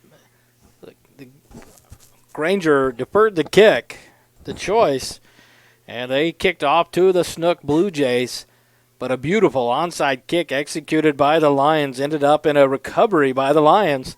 They started the ball game with the ball. After the deferring the toss, they started at 1st and 10 at the 45 of Snook. And they took the ball in 6 plays, 2 minutes, 33 seconds off the clock. And it was capped off by a 10-yard run by senior running back Carlos Reyna. And the extra point added on by number 21, Carlos Garza, who executed the beautiful onside kick. And it was quickly 7-0. The Lions let it turn around the next series. The Snook Blue Jays get the ball at their own 31. They get all the way to the 44-yard line before 2 penalties stack up, and it drives them back to their own 19. And they finally got up to the 32, and they're forced to punt. And the quarterback does a quick, in normal formation, they don't back up into a punt formation. He tries to get off a quick punt kick, and that is blocked by the Granger Lions. So the special teams just started out very, very hot and key. All 3 facets of the game, offense, defense, and special teams. And the special teams was working quickly as they got the onside kick and then the block punt. But it went on a stalemate for both teams as they could not punch it in, either team. A couple of turnover on downs, a couple of punts back and forth. But the Granger Lions finally get the ball. They take over the 6:47 mark in the second quarter at the Snook 41. And it's capped off after 8 plays on a 29-yard field goal by Carlos Garza, the senior kicker. He boots it through, and it put the Lions up 10-0.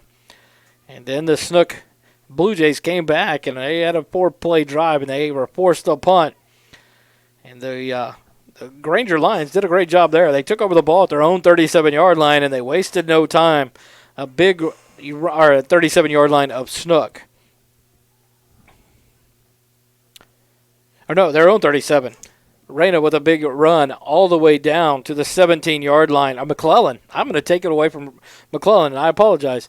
DJ McClellan took that handoff. He came over to the near sideline, had all kinds of daylight, and he was in the race, a foot race, all the way down to the Snook 17. That drive lasted 4 plays, and it was capped off by a 5-yard touchdown run by Mr. Carlos Reyna, his second TD of the ball game. And with the extra point added on by Carlos Garza, the Lions took a 17-0 lead and then held the Blue Jays on the next drive to run out the clock to end the first half. And that's where we sit now with 8 minutes and 30 seconds left on the halftime clock. The Lions lead it 17-0, and the Lions will get the ball to start the second half. So an opportunity to put 7 points there at the end of the first half and then come back and try to drive a wedge and kind of run away with this ball game over the Snook Blue Jays if they can get it and march down to start the second half. Some scores around the area. Platonia leads Iola 42-0 in the third quarter. The big thing behind that is Platonia is the district champion of the District 14 that Snook is from. Platonia, the Bulldogs, went 9-1 on the season, 4-0 in district, and they're playing the 4th-seeded Iola Bulldogs in their first round of the playoffs. They lead 42-0.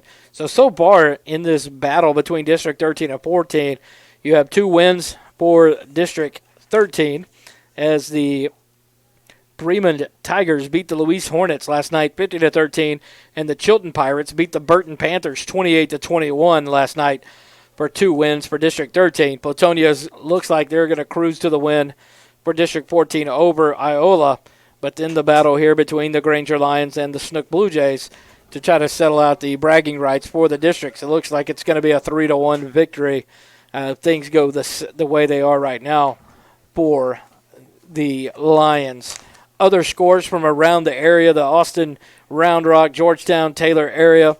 Georgetown leads 3-0 at halftime. And these are all the latest scores I have off the Fox Sports Southwest app that I have online. Georgetown leads it at half 3-0 over LBJ. Dripping Springs leads 24-21 at half over Manor. Carterville-Tybee leads 21-14 in the third quarter over Eastview out of Georgetown. Pflugerville-Weiss leads 10-7 over Lockhart in the third quarter. Hutto leads Seguin 25-5 at the halftime. Cedar Park is beat McCallum last night 49-10 to advance. And Malakoff, the Tigers here on SHN Sports, are leading Commerce 35-3 at half. And then the host town that we're playing in tonight, Rockdale, they are playing the number 2 team in the state, the Grandview Zebras. And at half, the Zebras lead the Tigers of Rockdale 21-7. The Blue Jays have come out, and they've started their warm-ups for the second half on the far side, and just waiting for the Lions to come out as well. We'll run some advertisements for our sponsors here, and then come back with the second half of Granger Lion football here on SHN Sports.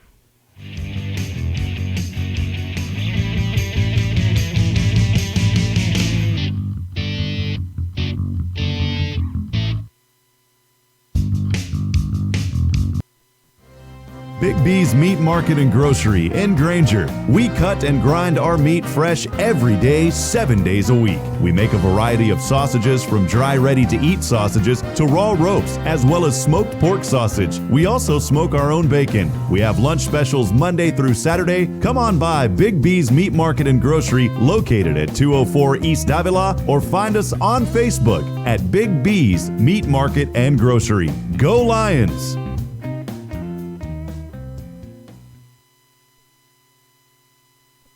Sharp Propane, the propane professionals. Sharp works together with home builders and developers to specialize in residential and commercial propane tank installations and propane deliveries. No guesswork, no surprises. Reliable delivery and predictable monthly billing with Sharp Complete Care program. Sharp's smart monitoring system allows us to predict your projected propane usage. Please visit Sharp Propane, the propane professionals, online at sharppropane.com for your next commercial or residential propane fill.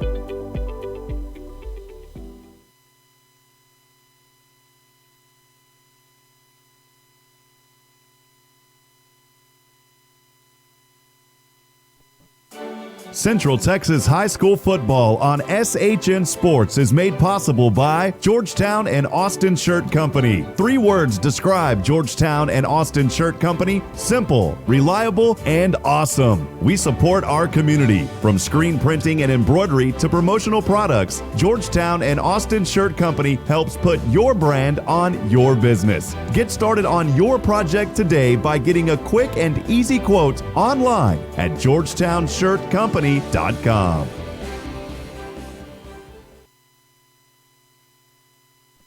Sharp Propane, the propane professionals. Sharp works together with home builders and developers to specialize in residential and commercial propane tank installations and propane deliveries. No guesswork, no surprises. Reliable delivery and predictable monthly billing with Sharp Complete Care program. Sharp's smart monitoring system allows us to predict your projected propane usage. Please visit Sharp Propane, the propane professionals, online at sharppropane.com for your next commercial or residential propane fill.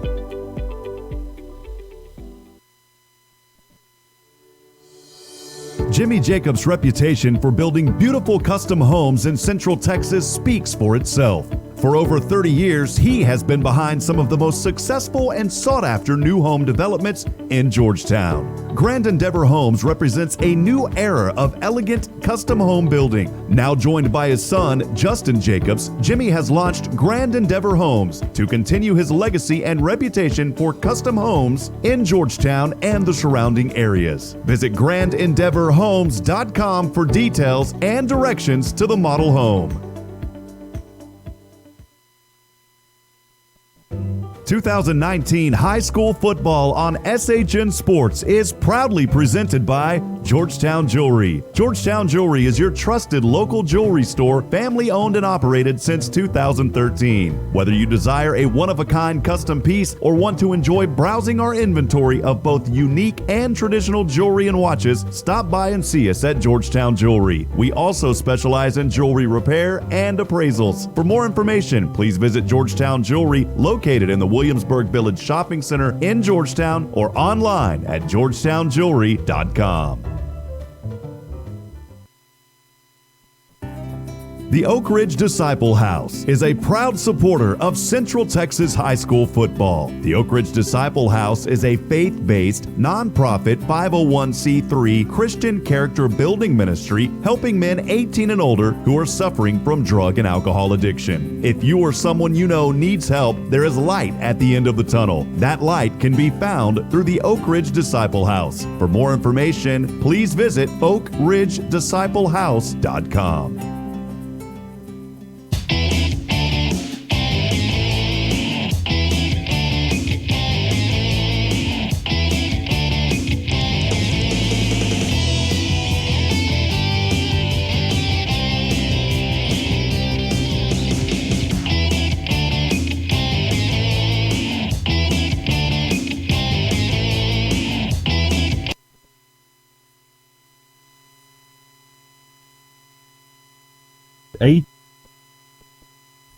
Don't miss the UIL State Championships December 18th through the 21st at AT&T Stadium in Arlington, Texas.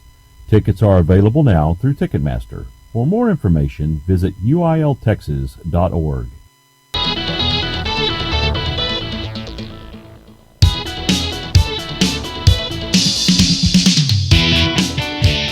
Welcome back to SHN Sports coverage of Granger Lion football. The Lions coming through the inflated Tiger and running to the midfield stripe to meet Coach Walt Brock. And the Lions fired up as they get ready for the third quarter of tonight's playoff football game against the Snook Blue Jays. 17-0. The Lions lead it. The Lions will take the opening kickoff of the second half here. They'll be on the receiving from the right end of the field. So as you look at your radio dial, they'll be going right to left across the dial. They send back Reyna and McClellan to about the 30-yard line to receive the kickoff from the Blue Jays. We thank Oak Ridge Disciple House for sponsoring tonight's halftime of Granger Lion football. As we get set for the third quarter, brought to us by Georgetown Jewelry. We'll get set for the kickoff here as the Blue Jays line it up. And they're going to onside kick it. It bounces, and it's fielded right at the 49, make it the 50-yard line. As number 14, Nathan Flores, falls on it. You had to wonder if the Blue Jays were going to try something of their own, and they did, but to no avail as Nathan Flores falls on it for the Lions. And they'll start off with great field position here. They'll open the second half at their own 49-yard line. The hands team prepared for the Lions as Nathan Flores recovers it. 1st and 10 from their own 49-yard line. The Lions are going to come out here with a lone receiver to the left, 3 to the right. Now Reyna goes in motion. Rhodes takes the shotgun snap, fakes the handoff, and he goes up the middle. Up past the 50 to the 45 of Snook, where he's hit and taken down there. Gets all the way down, make it to the 44-yard line, a gain of 6 yards. For Rhodes, the quarterback, a nice keeper there. Make it 7 yards. It'll bring up 2nd and 3 now. He gets to the 44 of Snook. So a nice 7-yard gain. 2nd and 3 now for the Lions. Back to the normal formation as Rhodes goes up under center. 3 running backs in the backfield. Cantwell right behind him. He'll pick the hand up now. He'll hand it to McClellan. Right up the middle, up to the 41, make it the 42. And they will spot him at the 41 as he's dropped. He was driven backwards to the 42. But they gave him forward motion to the 41 and a first down. So a nice hard run of 3 yards there by McClellan. Brings up another first down for the Granger Lions. Their first of the second half, and it's a 1st and 10 from the Snook 41. 11 minutes left here in the third quarter. Brought to you by Georgetown Jewelry here on SHN Sports. The Granger Lions lead it 17-0 and looking to put some separation between themselves and the Blue Jays here on the opening possession of the third quarter. 3 receivers to the right, Reyna, the lone running back. He'll take the direct snap beside Rhodes. Outside the 40. Hops the defensive man up to the 35. That gets the 32-yard line. He hopped over number 6, who is not on the roster sent to me this week. Not sure who that was. He got knocked down, and Reyna hurdled him. Gets all the way down to the 32. A gain of 9. On the run, on the direct snap there to Mr. Reyna. Nice run as he followed behind Rhodes, the quarterback, who was leading him to the left side here to the near sideline. They'll start with 2 receivers right, 1 left now as Rhodes is in the shotgun with Reyna to his right side. Snap to Rhodes. He'll keep it right up the middle, past the 30. Now the 25. Cuts it outside, stiff arm. Guy down and rides another guy down past the 20, 24, 23. Hard running and finally taken down about the 21-yard line. A nice run by the quarterback, Rhodes, on the keeper. He gets another first down all the way down. I said the 21. Man, on the far sideline, it looked like it. Down to the 16. Nice hard running of 16 yards there by the quarterback, Rhodes. And another Granger Lion first down. First and 10 at the 16 of Snook. The Lions will come out now on the far hash mark. 3 receivers left. Reyna offset to the left side of Rhodes in the shotgun snap. Shotgun snap, handed off to Reyna. Reyna dances. Now he cuts back to the left side. He tries to outrun a defensive player, and he does, up to the 15. Now he's hauled down, out of bounds, at about the 14-yard line. We'll see where they spot him. It'll be up to the 14-yard line, so a gain of 2. That'll bring up 2nd and 8 now. There's Reyna taken down there. Did a good job of saving any lost yards there, getting past the one defensive back who shot the gap, but Reyna outran him, got to the sideline where somebody, number 6, grabbed his jersey and hauled him out of bounds to stop it at a 2-yard gain. 2nd and 8 from the 14-yard line of Snook. The Lions have the ball, leading 17-0 here in the playoff game. First one of the year for both teams. Rhodes back up under center. He's going to turn around. Quick handoff to Reyna. He dances inside the 15, 13, down to the 12, maybe the 10. Let's see where they spot him.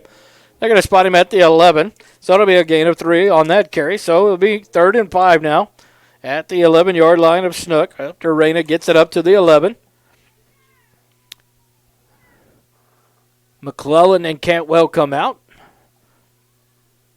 for the Lions, and a couple of different players in now for the Lions as they huddle up. Rhodes comes in with the play.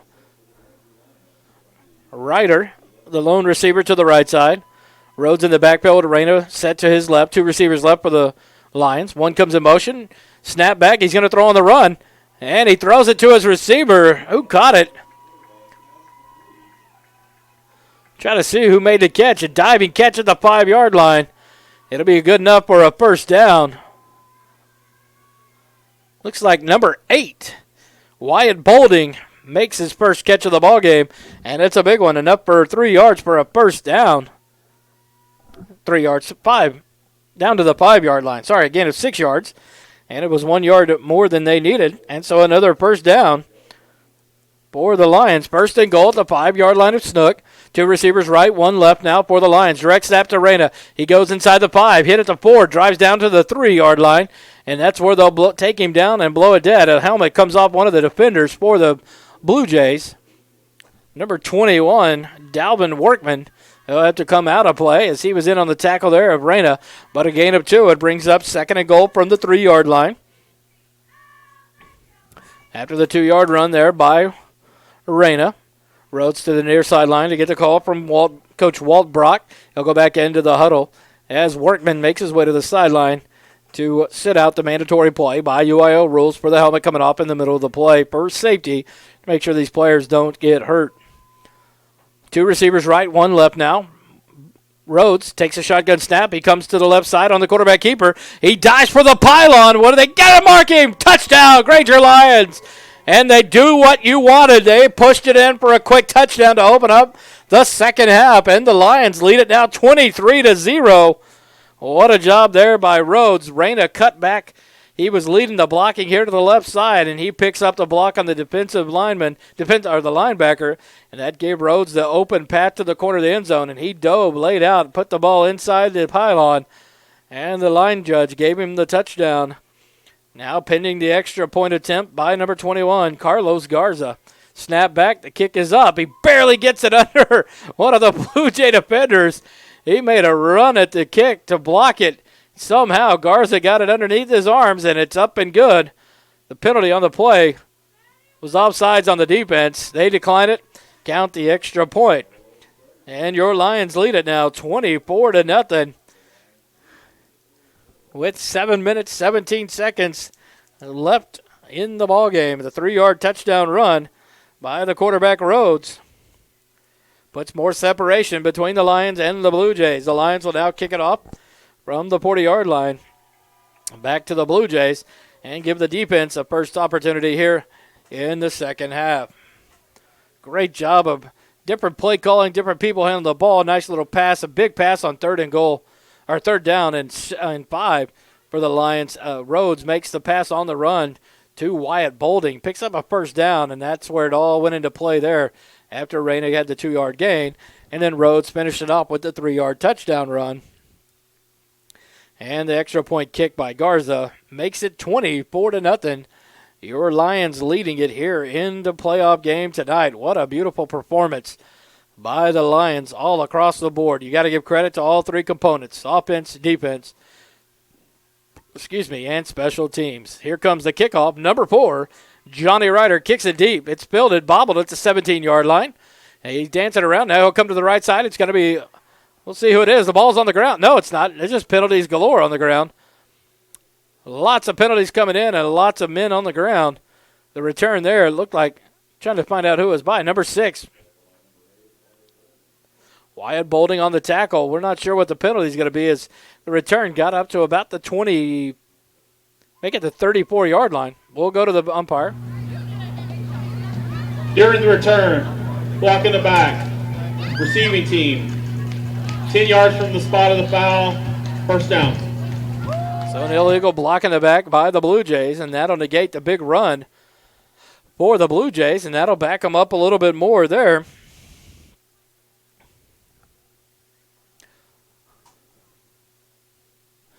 So we'll see where they put it into play. It looks like they're going to be backed up to their own 22-yard line, and that's where Snook will take over with 7 minutes, 5 seconds left in the third quarter at their own 22-yard line for their first possession of the second half. Trailing 24-0 to the Granger Lions.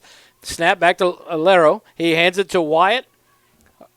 He comes around the right side to the near side numbers to about the 25-yard line where he's driven out of bounds. Wyatt. That's going to be Quan Young. Got the names mixed up. Quan Young with the 3-yard gain for the Blue Jays. And it'll bring up 2nd and 7 now at their own 25-yard line.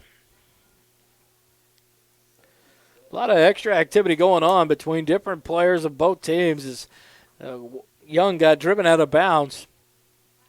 And a defensive lineman and offensive lineman were scrumming about 3 yards back out of bounds. The block continued on. The referee lets them up and no penalties thrown. But the warnings you have to be thinking were given there. 2nd and 7 now. The Blue Jays have it from their 25. They'll hand it to Young again. No, Lero fakes it back to his 20. Tries to escape some tacklers, and it's no good as he loses a couple of yards. Make it 1. He's going to be back to his own 24. So a loss of 1 there on the keeper by Lero. Extra activity. Number 55 for the Blue Jays, Jason Barker. He is carrying on with different members of the Lion defense. No flags thrown. And so we'll see what extracurricular activities continue here between these two teams. A little chippy here early in the second half as the Lions are putting it on the Blue Jays 24-0. It brings up 3rd and 8 now from the 24 of Snook after the 1-yard loss. He's going to hand it to Young right up the middle past the 25 to the 30. He's going to be bottled up there about the 32. Make it the 33-yard line. That'll be enough for a first down. Young, a nice run right up the middle, lowers his shoulder. He's the big running back, and he puts a licking on and carries it all the way up to the 33, a gain of 9. 1 yard more than needed, and that brings up a first down for the Snook Blue Jays at their own 33. Now they'll have a receiver right, receiver left, 2 running backs in the backfield offset to either side of Lero. Shotgun snap handed to Young. Right up the middle, gets it up to about the 35-yard line where he's taken down there after a gain of 2. That'll bring up 2nd and 8 now.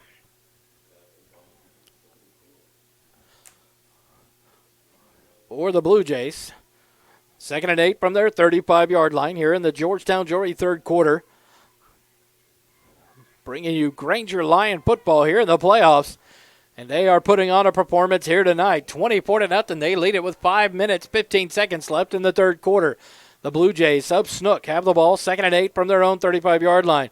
Shotgun snap, fake it. Now he's going to roll to the right. Laro looking to throw on the run. He's going to throw it up, and it looks like an interception. Oh, unbelievable. Let's see if they call it. They're trying to decide. They're going to call it incomplete. No, wow, what a play by your Lions. The pass was to number 13, Jermaine Kearney. It's underthrown. Number 7, Jacob Klaus bats the ball away. And number 2, Carlos Reyna had an awesome opportunity to get the batted ball and intercept it. He lays out for it, but could not hold on to it. So the incompletion is called. You didn't know what the umpires were going to call. Neither really had a good angle, so they called it incomplete. So that's going to bring up 3rd and 8 from the 35 of Snook. After the incomplete pass, they got 3 receivers left now. 1 running back, offset to the left side of Laro in the backfield. He'll drop back 3 or 4 steps. Forced out, a rush coming at him. He's going to have to run the ball. He picks up a block on the outside corner, up the sideline, past the 40, 45. And that's where he's going to step out of bounds and up for a first down. A nice 10-yard run keeper there by Laro as he scrambled for his life.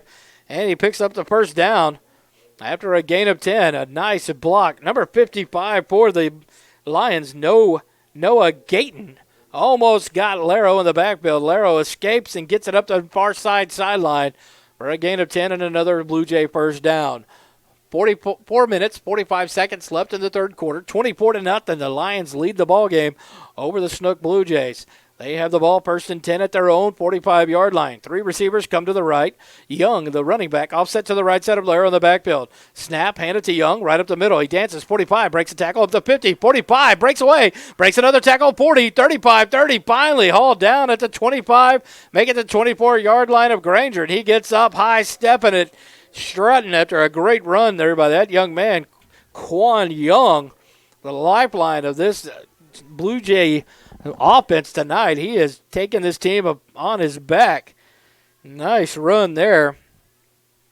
31 yards on the run by Young into Granger territory. 1st and 10 from the 24 of Granger.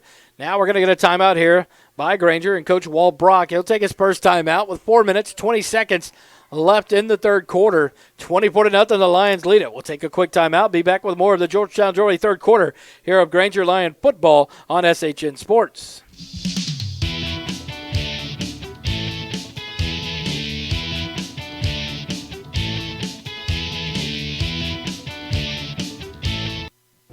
...2019 high school football on SHN Sports is proudly presented by Georgetown Jewelry. Georgetown Jewelry is your trusted local jewelry store, family owned and operated since 2013. Whether you desire a one-of-a-kind custom piece or want to enjoy browsing our inventory of both unique and traditional jewelry and watches, stop by and see us at Georgetown Jewelry. We also specialize in jewelry repair and appraisals. For more information, please visit Georgetown Jewelry, located in the Williamsburg Village Shopping Center in Georgetown, or online at georgetownjewelry.com.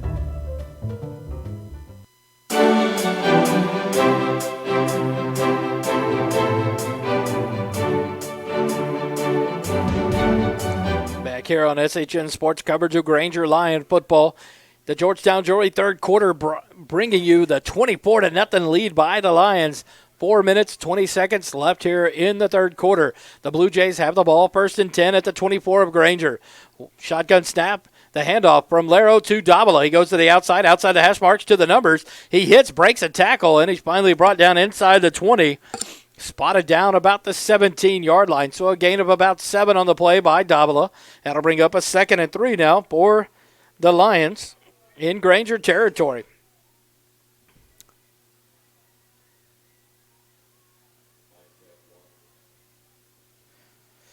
Lions back on defense now. 2nd and 3. The challenge in their hands here to start the third quarter. The first time they're on defense. The Blue Jays driving. Low snap. Laro finally gets a pick. Laro picks it up, but he's bottled up. Now he breaks a tackle, and now he gets to the 15-yard line. Make it the 14. That's going to be enough for a first down as Laro escapes with his life and gets the first down for the Blue Jays.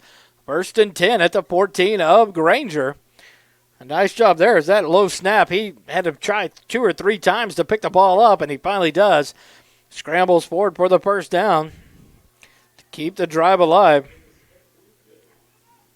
The Blue Jays lead it, or have it, 1st and 10 at the 14 of Granger. 24-0, the Lions lead it.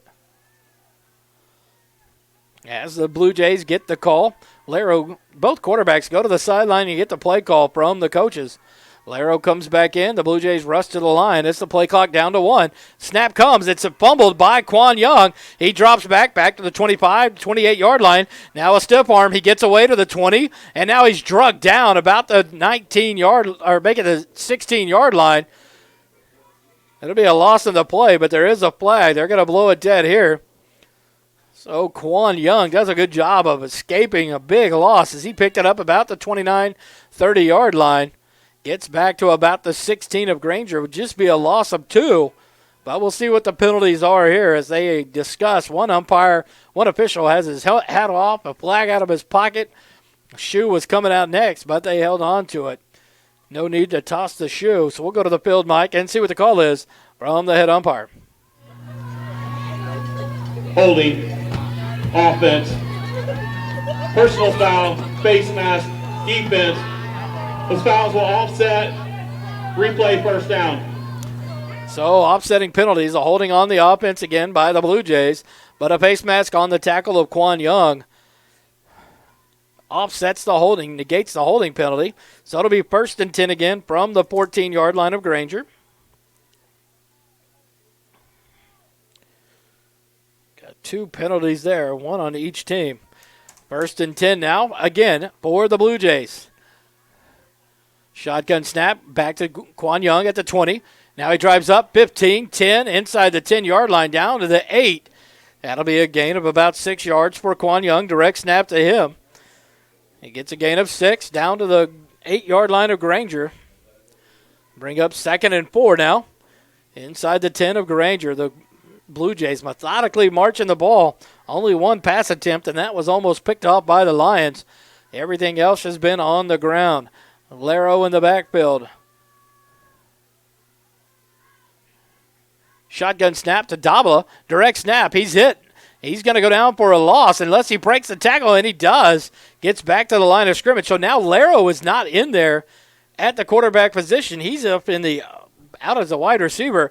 They're direct snapping to Quan Young and David Dabla. That time Dabla takes it, but it's for no gain. Back to the 8-yard line as he got lucky there as he got hit quickly. But no gain on the play, and it brings up now 3rd and 4 from the Granger 8-yard line. The Blue Jays, let's see what the play call is here, and the player goes back to the quarterback position.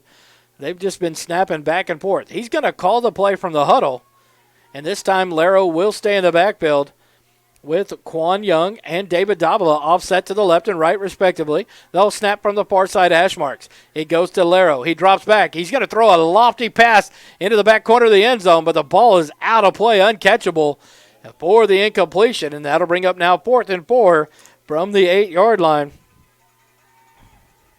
He threw the jump ball up to the far corner, but not even close as it goes well out of play. Too much mustard on that one. Number 8, Rod Rogers, was the intended receiver, but had no opportunity there. 4th and 4 from the 8-yard line of Granger. The Blue Jays snap the ball, hand it to Quan Young. He comes right, now stops, goes back left, and he's going to march it all the way to the end zone. Breaks the tackle at the 1-yard line and punches it in for the touchdown. The first points of the game for the Snook Blue Jays. They cut the lead now from 24-0 to 24-6 here in the third quarter. 1 minute, 2 seconds left in the third quarter. A long drive, 13-play drive for the Snook Blue Jays. Looks like they will go for 2.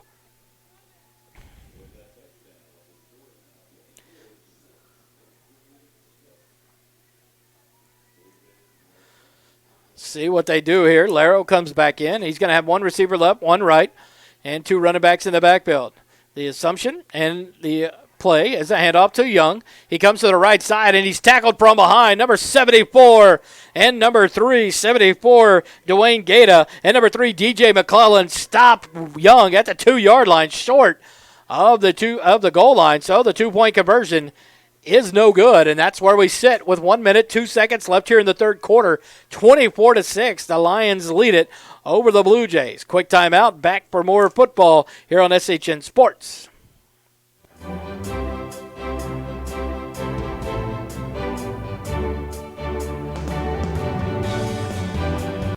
Sharp Propane, the propane professionals. Sharp works together with home builders and developers to specialize in residential and commercial propane tank installations and propane deliveries. No guesswork, no surprises. Reliable delivery and predictable monthly billing with Sharp Complete Care program. Sharp's smart monitoring system allows us to predict your projected propane usage. Please visit Sharp Propane, the propane professionals, online at sharppropane.com for your next commercial or residential propane fill.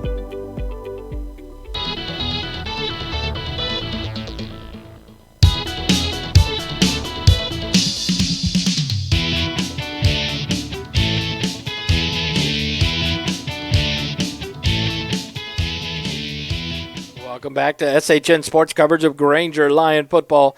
Here back at the third quarter, the Georgetown Jewelry third quarter.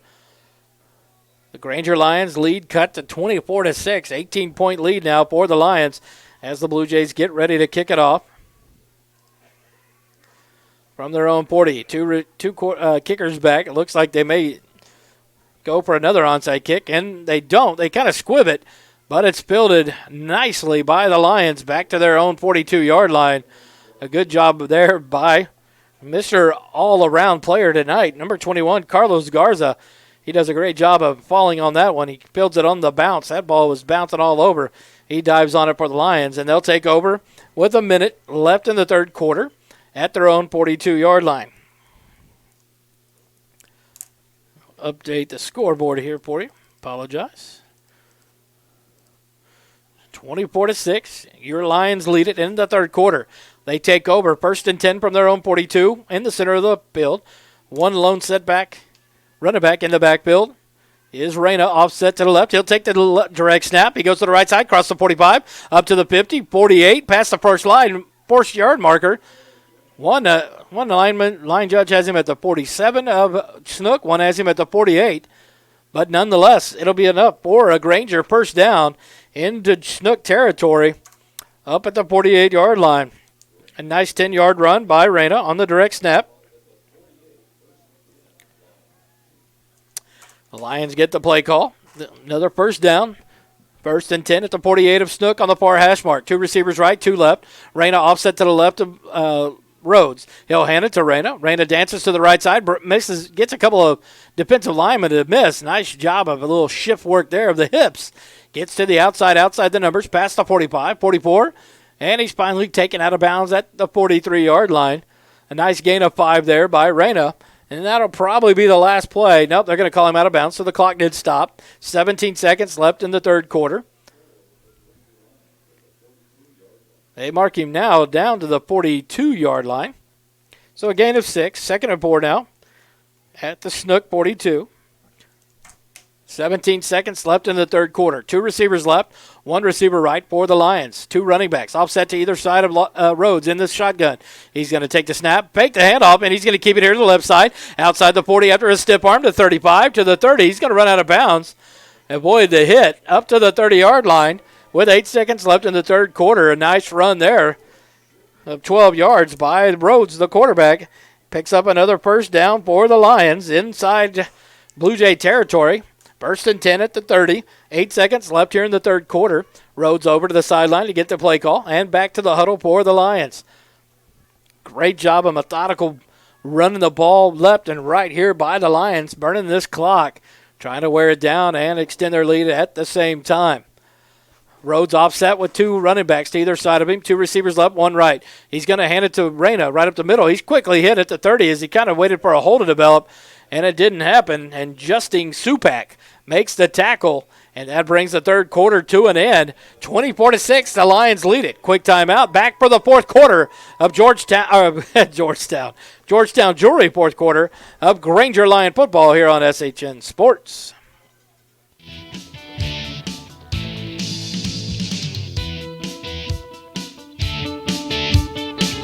Big B's Meat Market and Grocery in Granger. We cut and grind our meat fresh every day, 7 days a week. We make a variety of sausages from dry ready-to-eat sausages to raw ropes, as well as smoked pork sausage. We also smoke our own bacon. We have lunch specials Monday through Saturday. Come on by Big B's Meat Market and Grocery located at 204 East Davila, or find us on Facebook at Big B's Meat Market and Grocery. Go Lions!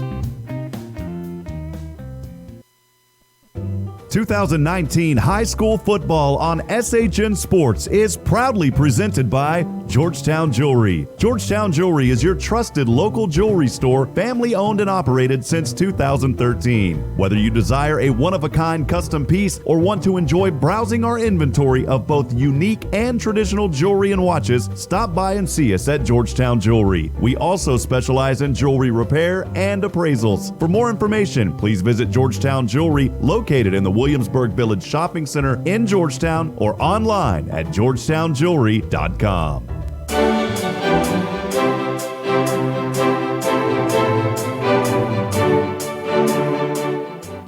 Back here for the fourth quarter of Granger Lion football.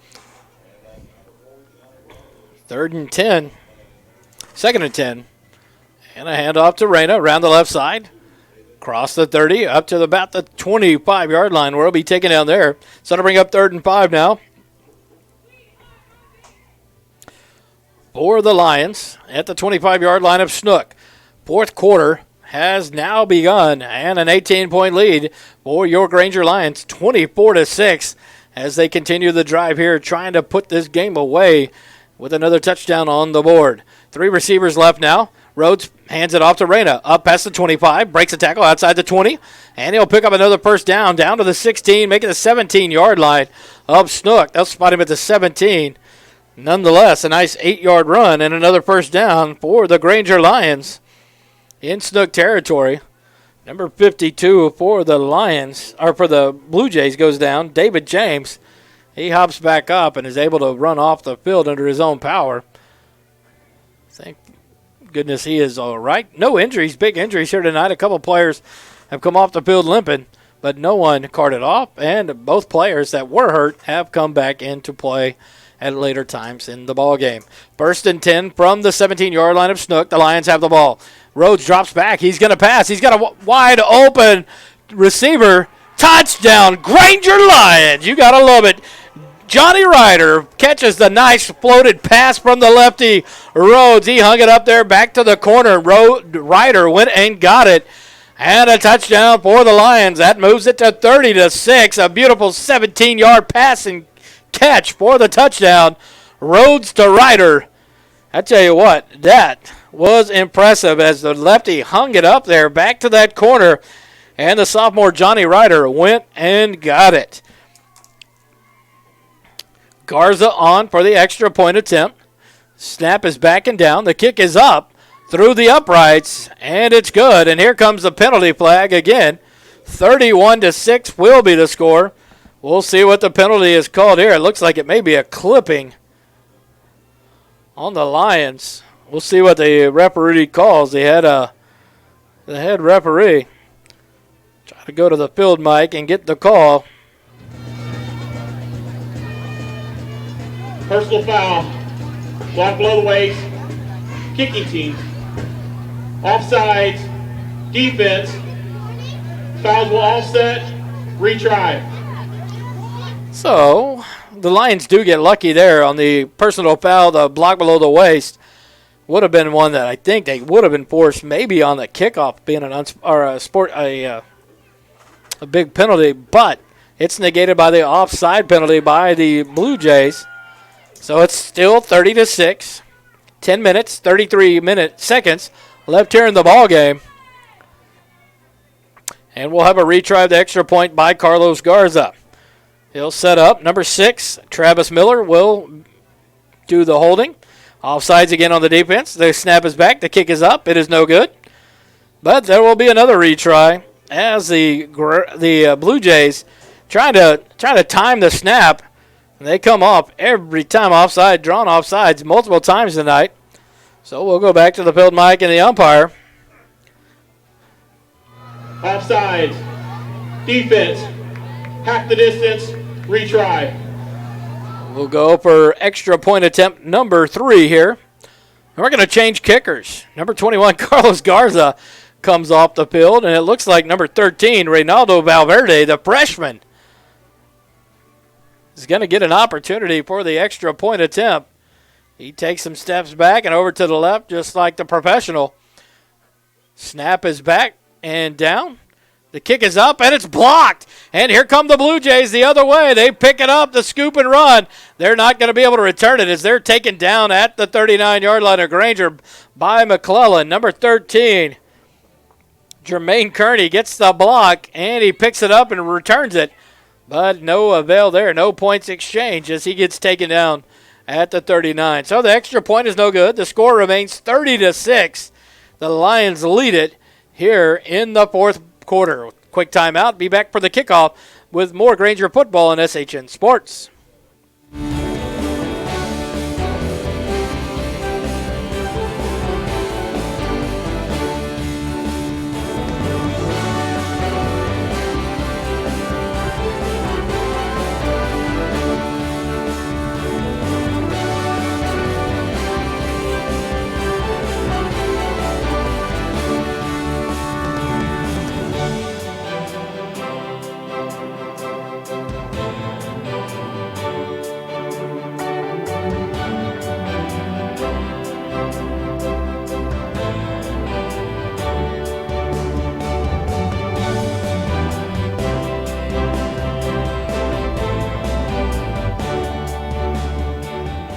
Back here in Rockdale, Texas, the fourth quarter of Granger Lion football here in the playoffs against the Snook Blue Jays. The Lions lead at 30-6 with 10:33 left in the ball game.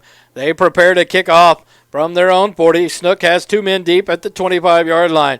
And the onside kick skips across the 50, fielded by number 3, Justin Supak. He runs it to the 45, and he's tackled about the 47-yard line. So the Blue Jays take over there with 10:28 left in the ball game at their own 48-yard line.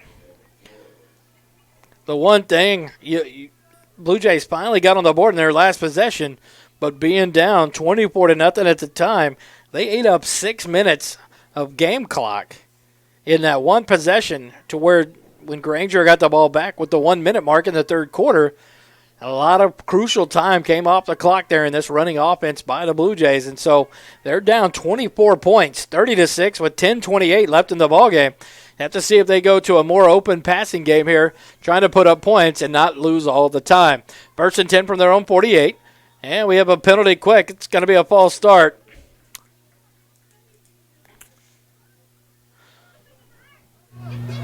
False start. Offense. 5-yard penalty, remains first down.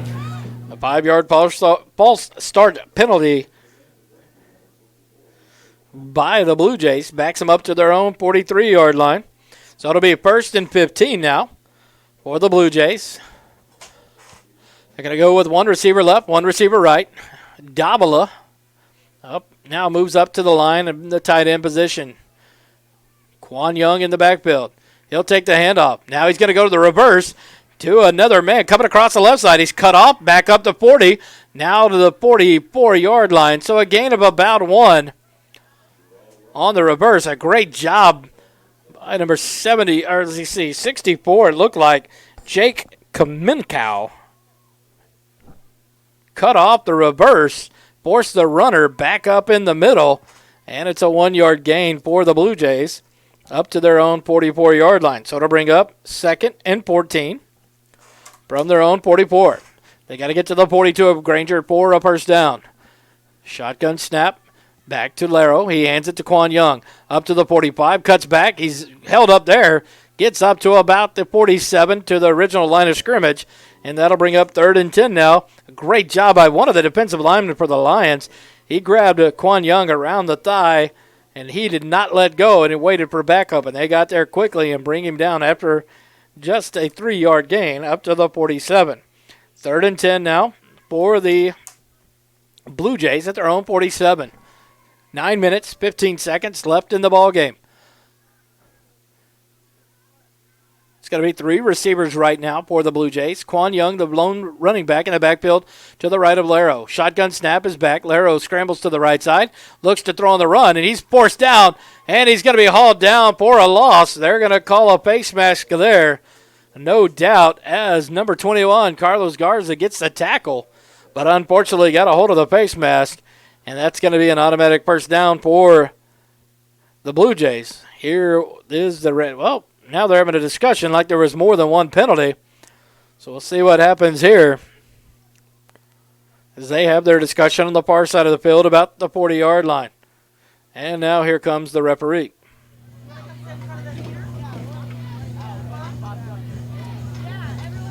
There's no foul for Cliff against the offense. The block was in the front. Personal foul, face mask, defense, 15-yard penalty, first down. So they thought there was 2 penalties, a clipping on the Blue Jays, but it was not. He said the block was in the front. So we have a first down given to the Blue Jays, a 15-yard penalty for face masking on the sack. So would have been a sack on against the Blue Jays on Laro, but instead it's going to be a 1st and 10 at the 37-yard line of Granger. So a big penalty there on the Lions. Blue Jays take over, set up now, 1st and 10 at the 37 of Granger with 8:58 left in the ballgame. 3 receivers left, Young on the right side of Laro in the backfield. Laro's going to throw on the run. He throws it up, and Young goes up and catches the pass over 2 defensive backs. He uses his size, and he goes up and makes the catch down to the 25-yard line of Granger. It's a 12-yard gain and another first down for the Snook Blue Jays. But another flag on the play. We'll see what the call is here.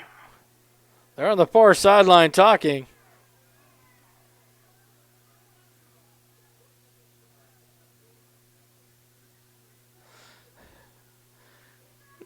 Yelling going on. Here's the referee. Timeout. Snook.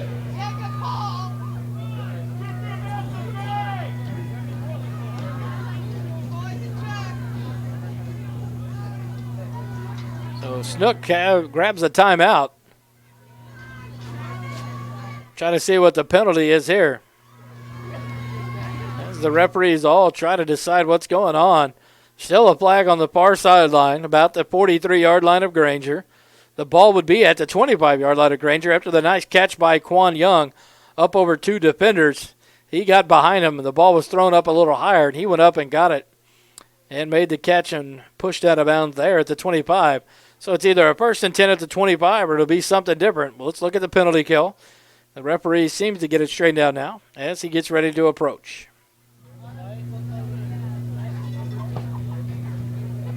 Dead ball, unsportsmanlike, offense. Be 15-yard penalty, first down. Unsportsmanlike conduct called against the Snook Blue Jays. It'll be, well, let's see what he goes. First unsportsmanlike of the game. So an unsportsmanlike conduct called. They didn't give a number, the first one of the game given. So it's a 1st and 10 at the 25 of Granger, but with the 15-yard penalty, it becomes a 1st and 10 since it was after the whistle. It's going to be a 1st and 10 from the 40-yard line of Granger now.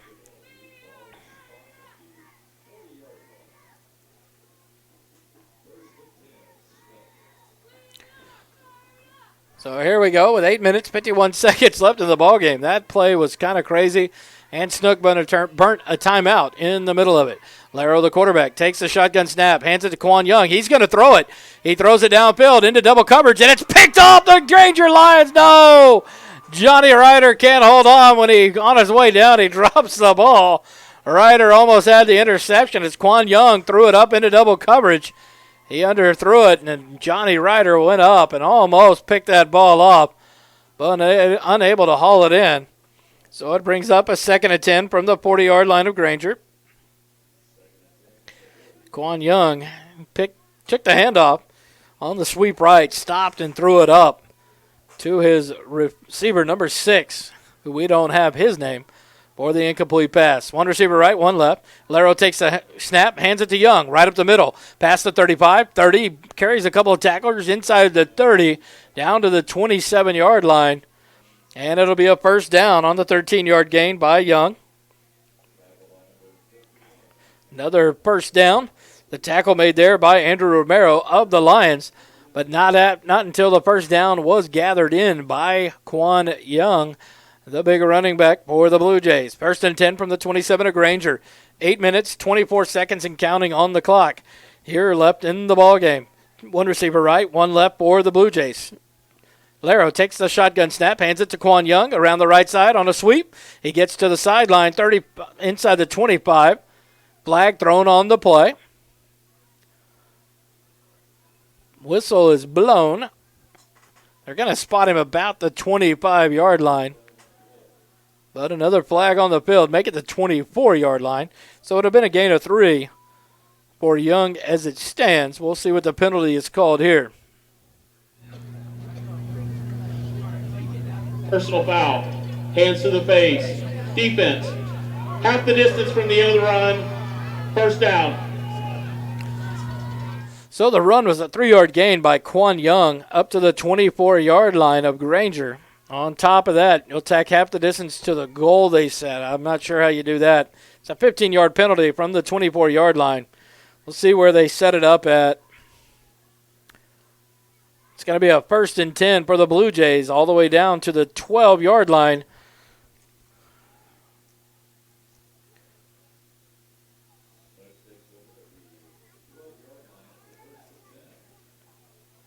So a first and 10 at the Granger 12. 2 running backs in the backfield, offset of Laro. He's going to take it, hand it to Quan Young, right up the middle. The 10, 5, cuts back, breaks a tackle into the end zone for the touchdown.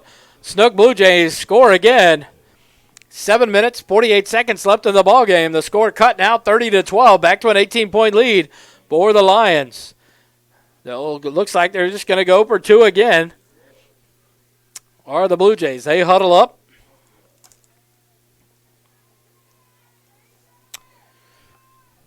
That drive took just under 3 minutes for the Blue Jays to score. They'll turn around, hand it to Young. He gets bottled up, and now he breaks a tackle, and he gets into the end zone for the 2-point conversion.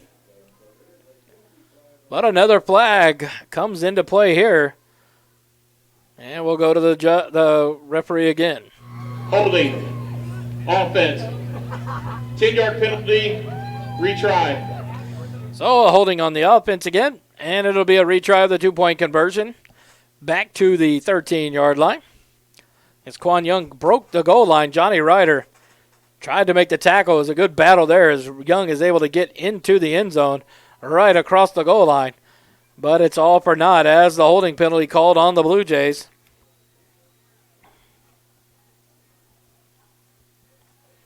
So it'll be a 2-point conversion try from the 13-yard line of Granger now for the Blue Jays.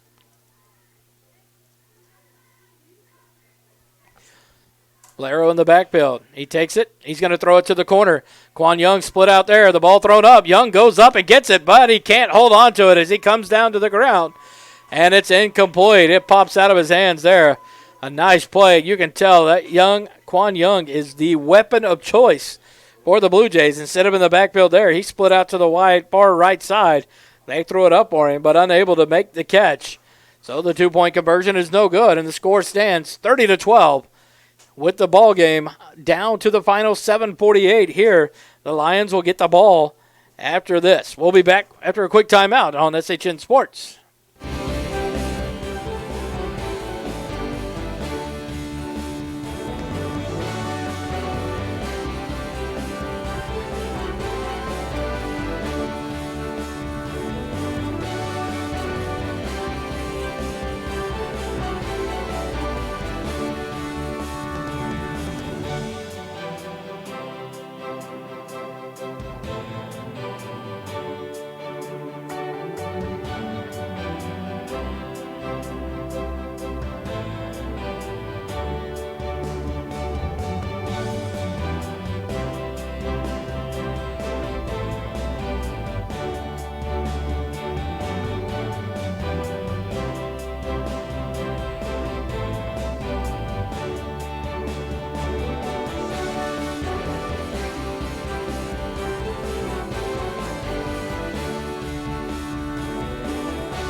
Welcome back to Georgetown Jewelry, fourth quarter here on SHN Sports. Granger Lion football. The Lions lead at 30-12.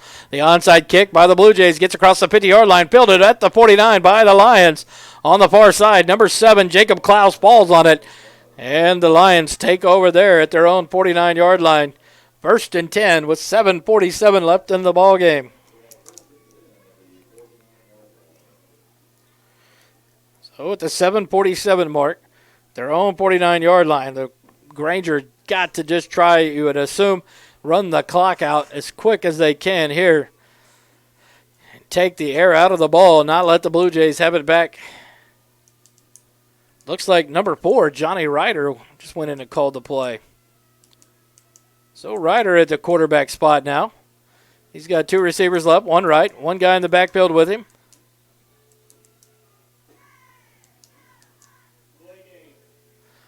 And the 5-yard delay of game penalty.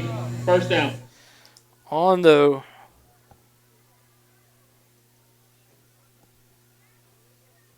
Lions. So it'll be a 1st and 15 from their own 44-yard line now. After the 5-yard penalty, Ryder in at quarterback. He's going to take the snap. He's going to come to the right side. He's got 2 blockers. He gets outside the 45 to the 50, 45 into Blue Jay territory and out about the 40-yard line. Let's see where they take him out, 41-yard line. But a flag on the play here. Number 2, David Dobla doing the refereeing for the Blue Jays on the near sideline here. And we'll go to the call. Walking the back. Offense. 10 yards from the spot of the foul. First down. So the 10-yard penalty thrown at the midfield stripe. So instead of a first down at the 41 of Snook, it'll be a long first down now back to the 40-yard line of Granger. So now they'll have to get all the way to the 41-yard line of Snook. So they've got about 19 yards to go for a first down. So it'll be 1st and 19.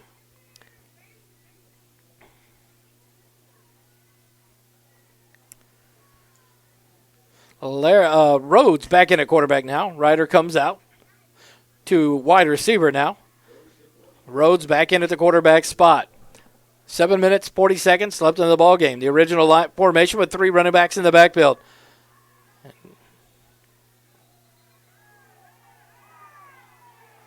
And now the crowd getting hot. Not happy there. So 3 linemen, defensive linemen for the Blue Jays jump. They get through. The whistle not blown quickly, so the Lions snap the ball. Rhodes tried to run right up the middle. Number 10, Jackson Briscoe, tries to stop Rhodes from running, grabs the helmet. Defense. 5-yard penalty remains first down. So the 5-yard offside penalty called against the Blue Jays. That's going to make it 1st and 14 now for the Granger Lions. Up to the 45-yard line.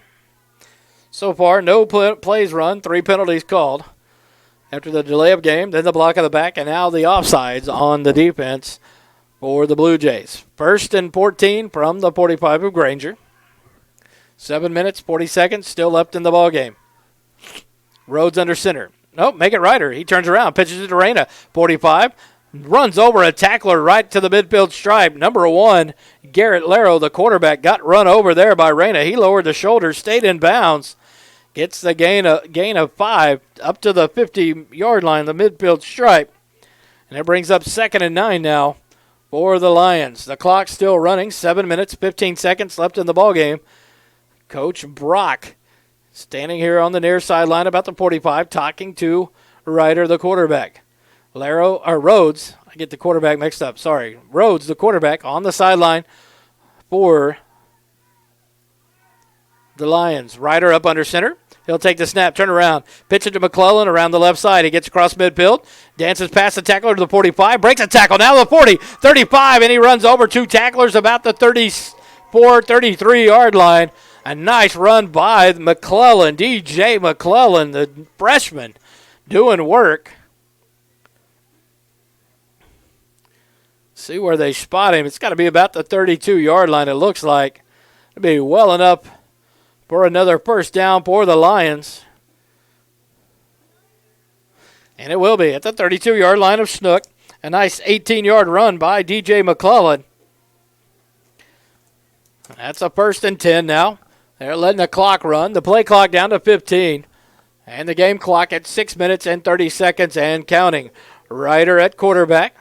3 running backs behind him in the backfield.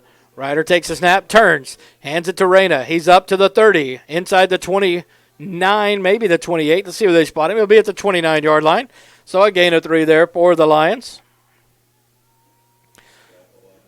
And bring up 2nd and 7 now for the Lions. They lead at 30-12, lead by 18 with 6 minutes, 2 seconds left here in the ballgame and counting.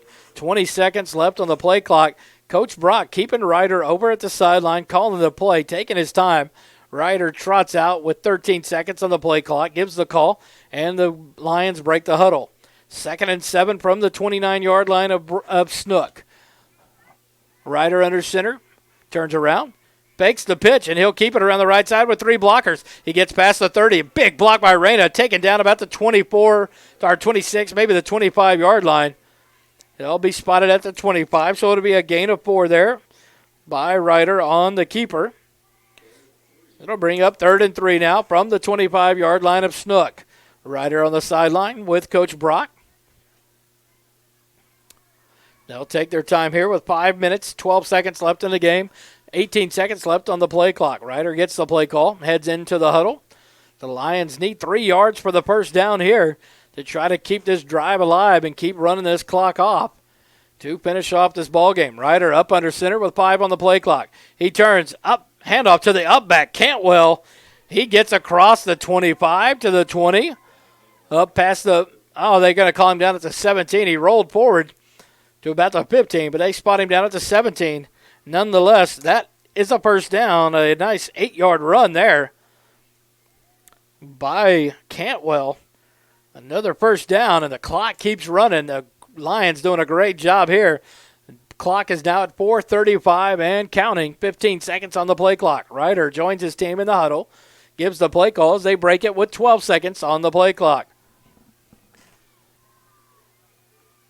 Ryder will be up under center. 3 running backs in the backfield behind him. Snap, quick hand to Cantwell. He breaks a couple of tackles, gets up to the 20 or 15-yard line. On the run there, it'll be a gain of about 2 for Cantwell as he broke a tackle right at the line of scrimmage and squirts forward for 2 yards on the hard run there by the up back. 4 minutes now left in the ball game. 30-12, the Lions lead it by 18 over the Snook Blue Jays. 20 seconds left on the play clock as Ryder gets the play call from the Coach Brock here on the sideline. Back into the huddle.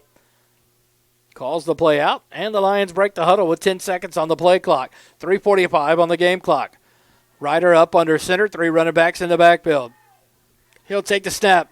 He'll fake the pitch. Now he drops back. He's going to cut it back. Gets back outside the 20. Stiff arm to the 15. He's going to get it inside the 15, down to about the 13-yard line. Unfortunately, run out of bounds, so the clock stops there. But he's down to the 13-yard line, a gain of 2. So it'll bring up a 3rd and 6 now for the Lions from the Snook 13 after a 2-yard gain on both of the first and second downs there. One by Cantwell and then that one by Ryder. 3 minutes, 29 seconds left in the ballgame. The clock stopped after Ryder forced out of bounds. Lions break the huddle, approach the snap. Ryder up under center, takes the snap with 1 on the play clock. Pitches to McClellan on the left side. Inside the 10. Cut down there. And they're going to spot him just back outside the 10, about the 10.5, 11-yard line. We'll spot him at the 11. Another gain of 2. But it brings up 4th and 4 now for the Lions. From the 11-yard line of Snook. The Lions lead it 30-12. 3 minutes exactly on the clock and counting. 15 seconds. Snook takes a timeout. So we'll stop it here. 2 minutes, 59 seconds. Be back with more Granger Lion football on SHN Sports.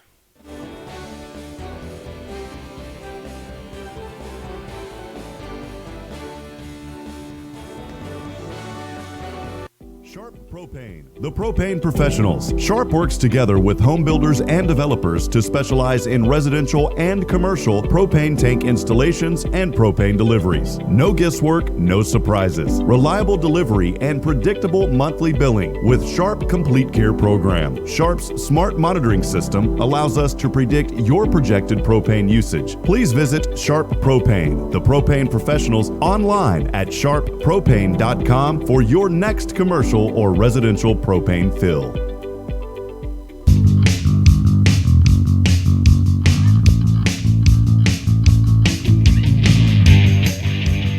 Welcome back to the Georgetown Jewelry fourth quarter of Granger Lion football here on SHN Sports. They put 2 seconds back on the clock. 3 minutes, 1 second left in the ball game. Granger has the ball. 4th and 4 at the 11-yard line of Snook. Trying to get another first down and just continue this clock to be ripping it off. So Snook can't do it. Ryder fakes it. He's going to throw it to the end zone to Reyna. Touchdown! Granger Lions. What a nice play there as Ryder faked the pitch. Starts to roll to the right. Reyna sneaks out of the backfield, and he finds him in the near side corner of the end zone for another touchdown.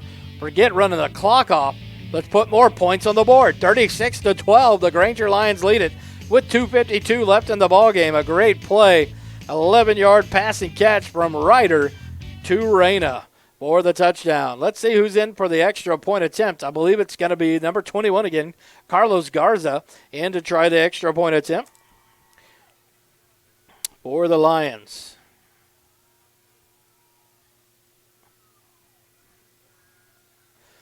And another penalty on the snap there. The ball didn't even get snapped.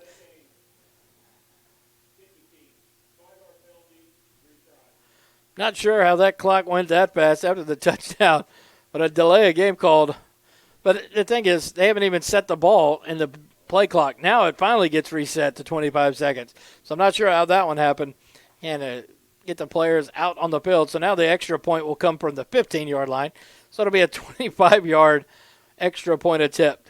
The snap is back and down. The kick is up, and it's blocked into the end zone.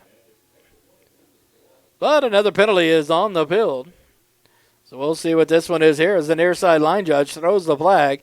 I can only assume it's going to be offsides on defense. Retry. Again, another offsides on the extra point attempt. So the Snook Blue Jays have made the most out of every extra point attempt, giving the Lions multiple chances, as this is about the 10th offside penalty on an extra point attempt tonight. So the Lions move back to the 5-yard line, or 3-yard line on the 5-yard gain on the offsides. So the extra point will be tried again.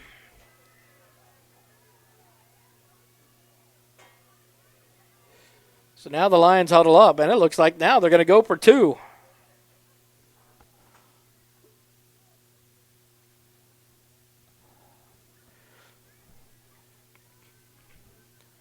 And they are. Ryder back in at quarterback. He's up under center with 3 running backs in the backfield. Snap the ball. And he just takes a knee.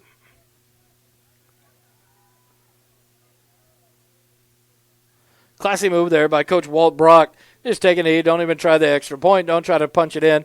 They take the knee. The Lions lead it by 24, 36-12 with 2:52 left in the ball game.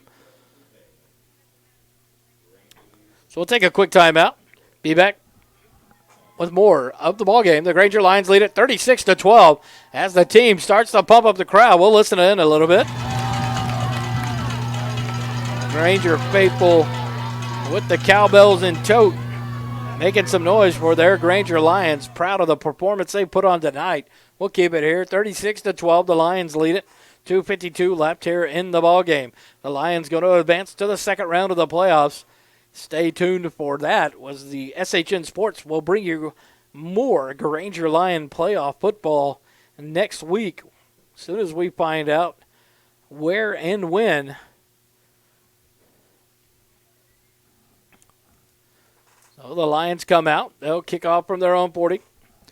2 men deep for the Snook Blue Jays back to about the 22-yard line.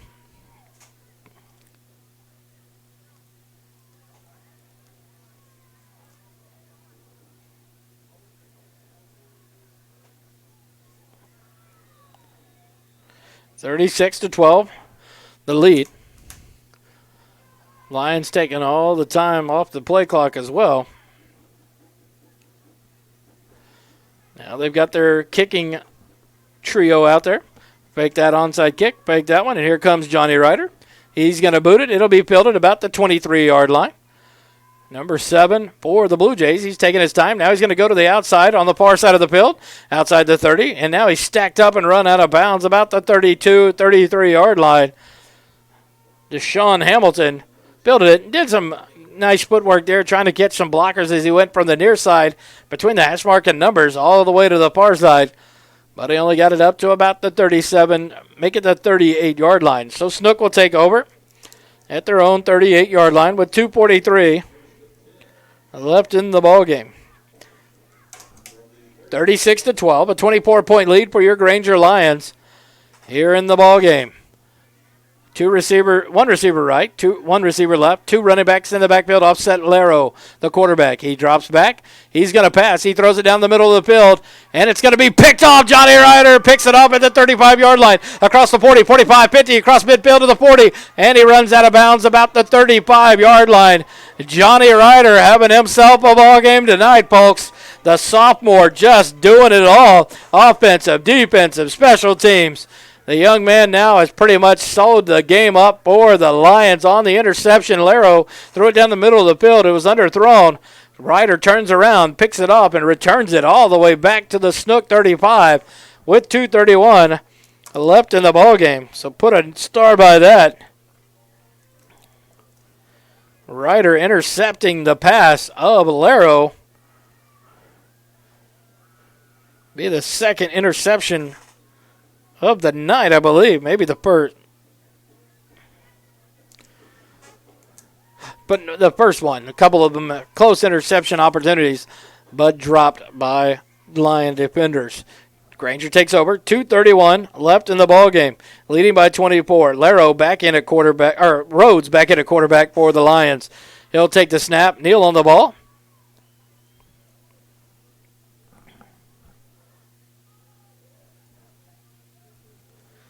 It'll be back at the 36-yard line, so it'll go down as a loss of 1. Clock is running. Snook has 1 timeout left here.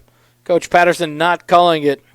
As Coach Walt Brock not looking to put any more points on the board, just being classy here as the Lions just want to run the clock out and end the ball game here. The Lions have done a great job in all 3 areas tonight. Offensive, defensive, and special teams. Rhodes up under center. He'll take the snap.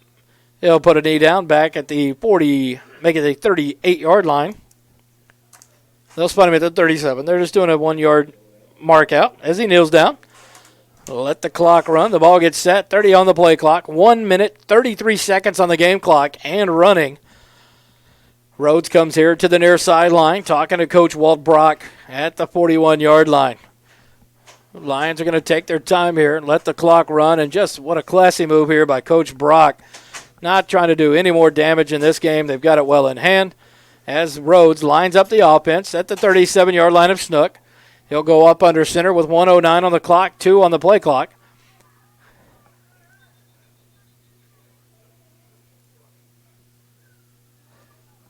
Rhodes is going to run back. He's just trying to run the clock out.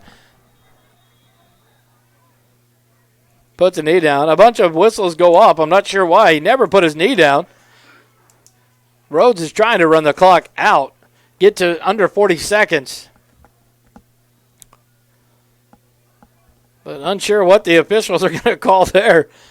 There's no reason to blow it dead, as Rhodes did not take a knee. But they're going to blow it dead. Back at the 45-yard line.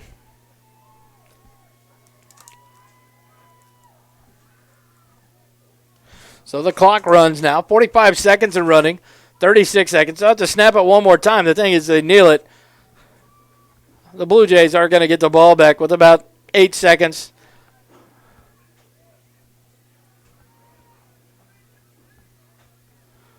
And reset the play clock.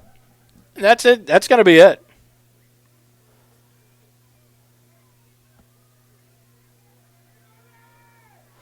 They're going to let the clock run. So classy move there. The referees reset the play clock as they got everything set. And that's going to be the last snap of the ball game. I tell you what, props to Coach Brock. What a great job there. Just kneeling down. You're a 24-point lead with 2:31 left in the ball game. No need to put it on. It's a great ball game by both teams. I tell you what, the Snook Blue Jays never gave up, scoring both their touchdowns in their last couple of drives of the ball game before the interception. And that's going to be the ball game. Your Granger Lions win it 36-12. What a performance tonight on all three aspects of the ball game. They started off with two big plays on special teams. They had the onside kick. They recovered. The offense goes to work quickly and puts up 7 on the board. Special teams works again with a block punt. And then the defense goes to work and holds Snook scoreless in the first half. Granger does a good job. The offense gets a field goal later in the second quarter, a 29-yard field goal by Carlos Garza, and then they end up the first half by scoring a touchdown there towards the end to go up 17-0 at half, and then just to continue the roll here in the second half. We'll take a quick timeout, be back, finish it up, and call it a night here from Rockdale, Texas, where your Lions win it 36-12 over the Snook Blue Jays in the first round of the UIL football playoffs. We'll be back here with more Granger football on SHN Sports.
Welcome back to SHN Sports coverage of Granger Lion football and a first-round win in the playoffs over the Snook Blue Jays. I love the scene here. I say it every week as I was with the Gerald Cougars this year.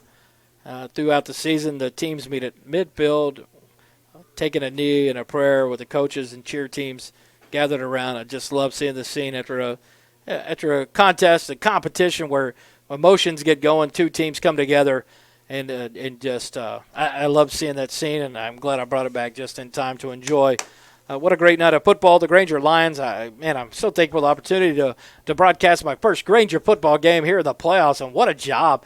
You can't say it enough, but I'm going to give my players of the game for both teams. Quan Young, the running back for the Blue Jays, just Mr. Go-To. He is a powerful runner, a big young man for the Snook Blue Jays. A senior, and his last ball game, he did not disappoint. He ran hard, he ran through, he ran over, and he got 2 touchdowns on his way out from the Snook Blue Jay program. And good luck to that young man in whatever he ventures to do. What a performance tonight for the Snook player of the game, Quan Young. And it's hard to give the Granger.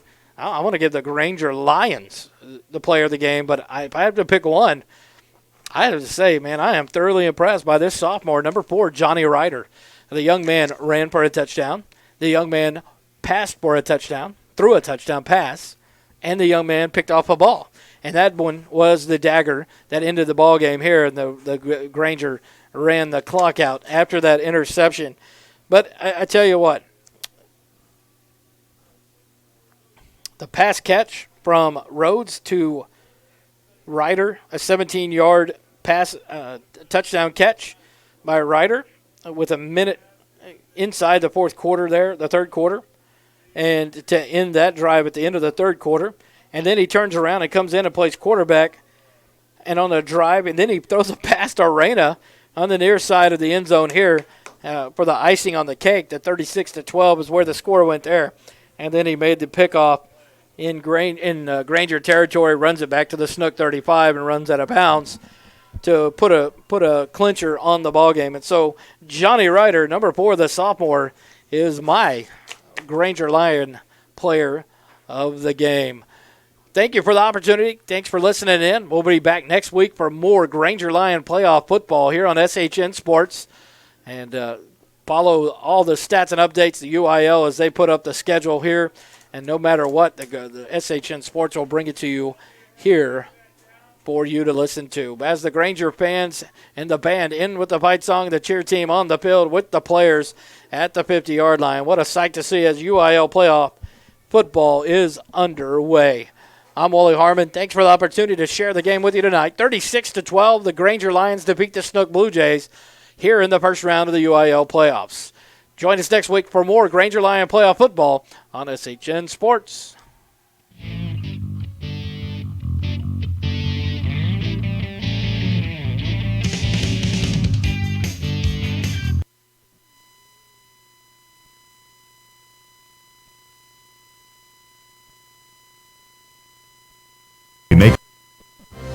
Big B's Meat Market and Grocery in Granger. We cut and grind our meat fresh every day, 7 days a week. We make a variety of sausages, from dry ready-to-eat sausages to raw ropes, as well as smoked pork sausage. We also smoke our own bacon. We have lunch specials Monday through Saturday. Come on by Big B's Meat Market and Grocery, located at 204 East Davila, or find us on Facebook at Big B's Meat Market and Grocery. Go Lions!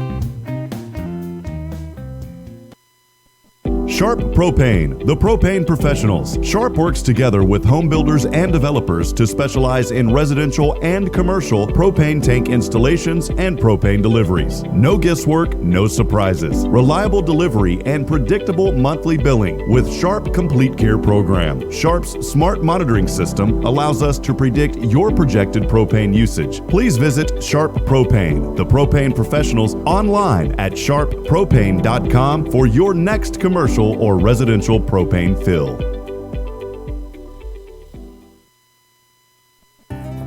The Oak Ridge Disciple House is a proud supporter of Central Texas high school football. The Oak Ridge Disciple House is a faith-based, nonprofit 501c3 Christian character building ministry helping men 18 and older who are suffering from drug and alcohol addiction. If you or someone you know needs help, there is light at the end of the tunnel. That light can be found through the Oak Ridge Disciple House. For more information, please visit oakridgedisciplehouse.com.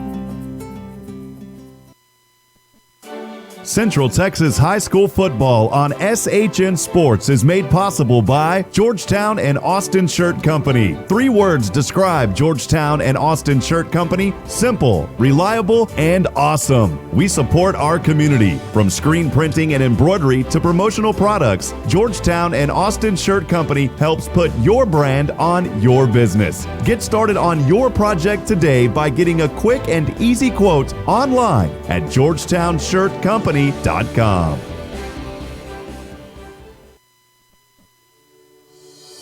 Jimmy Jacobs' reputation for building beautiful custom homes in Central Texas speaks for itself. For over 30 years, he has been behind some of the most successful and sought-after new home developments in Georgetown. Grand Endeavor Homes represents a new era of elegant custom home building. Now joined by his son, Justin Jacobs, Jimmy has launched Grand Endeavor Homes to continue his legacy and reputation for custom homes in Georgetown and the surrounding areas. Visit GrandEndeavorHomes.com for details and directions to the model home.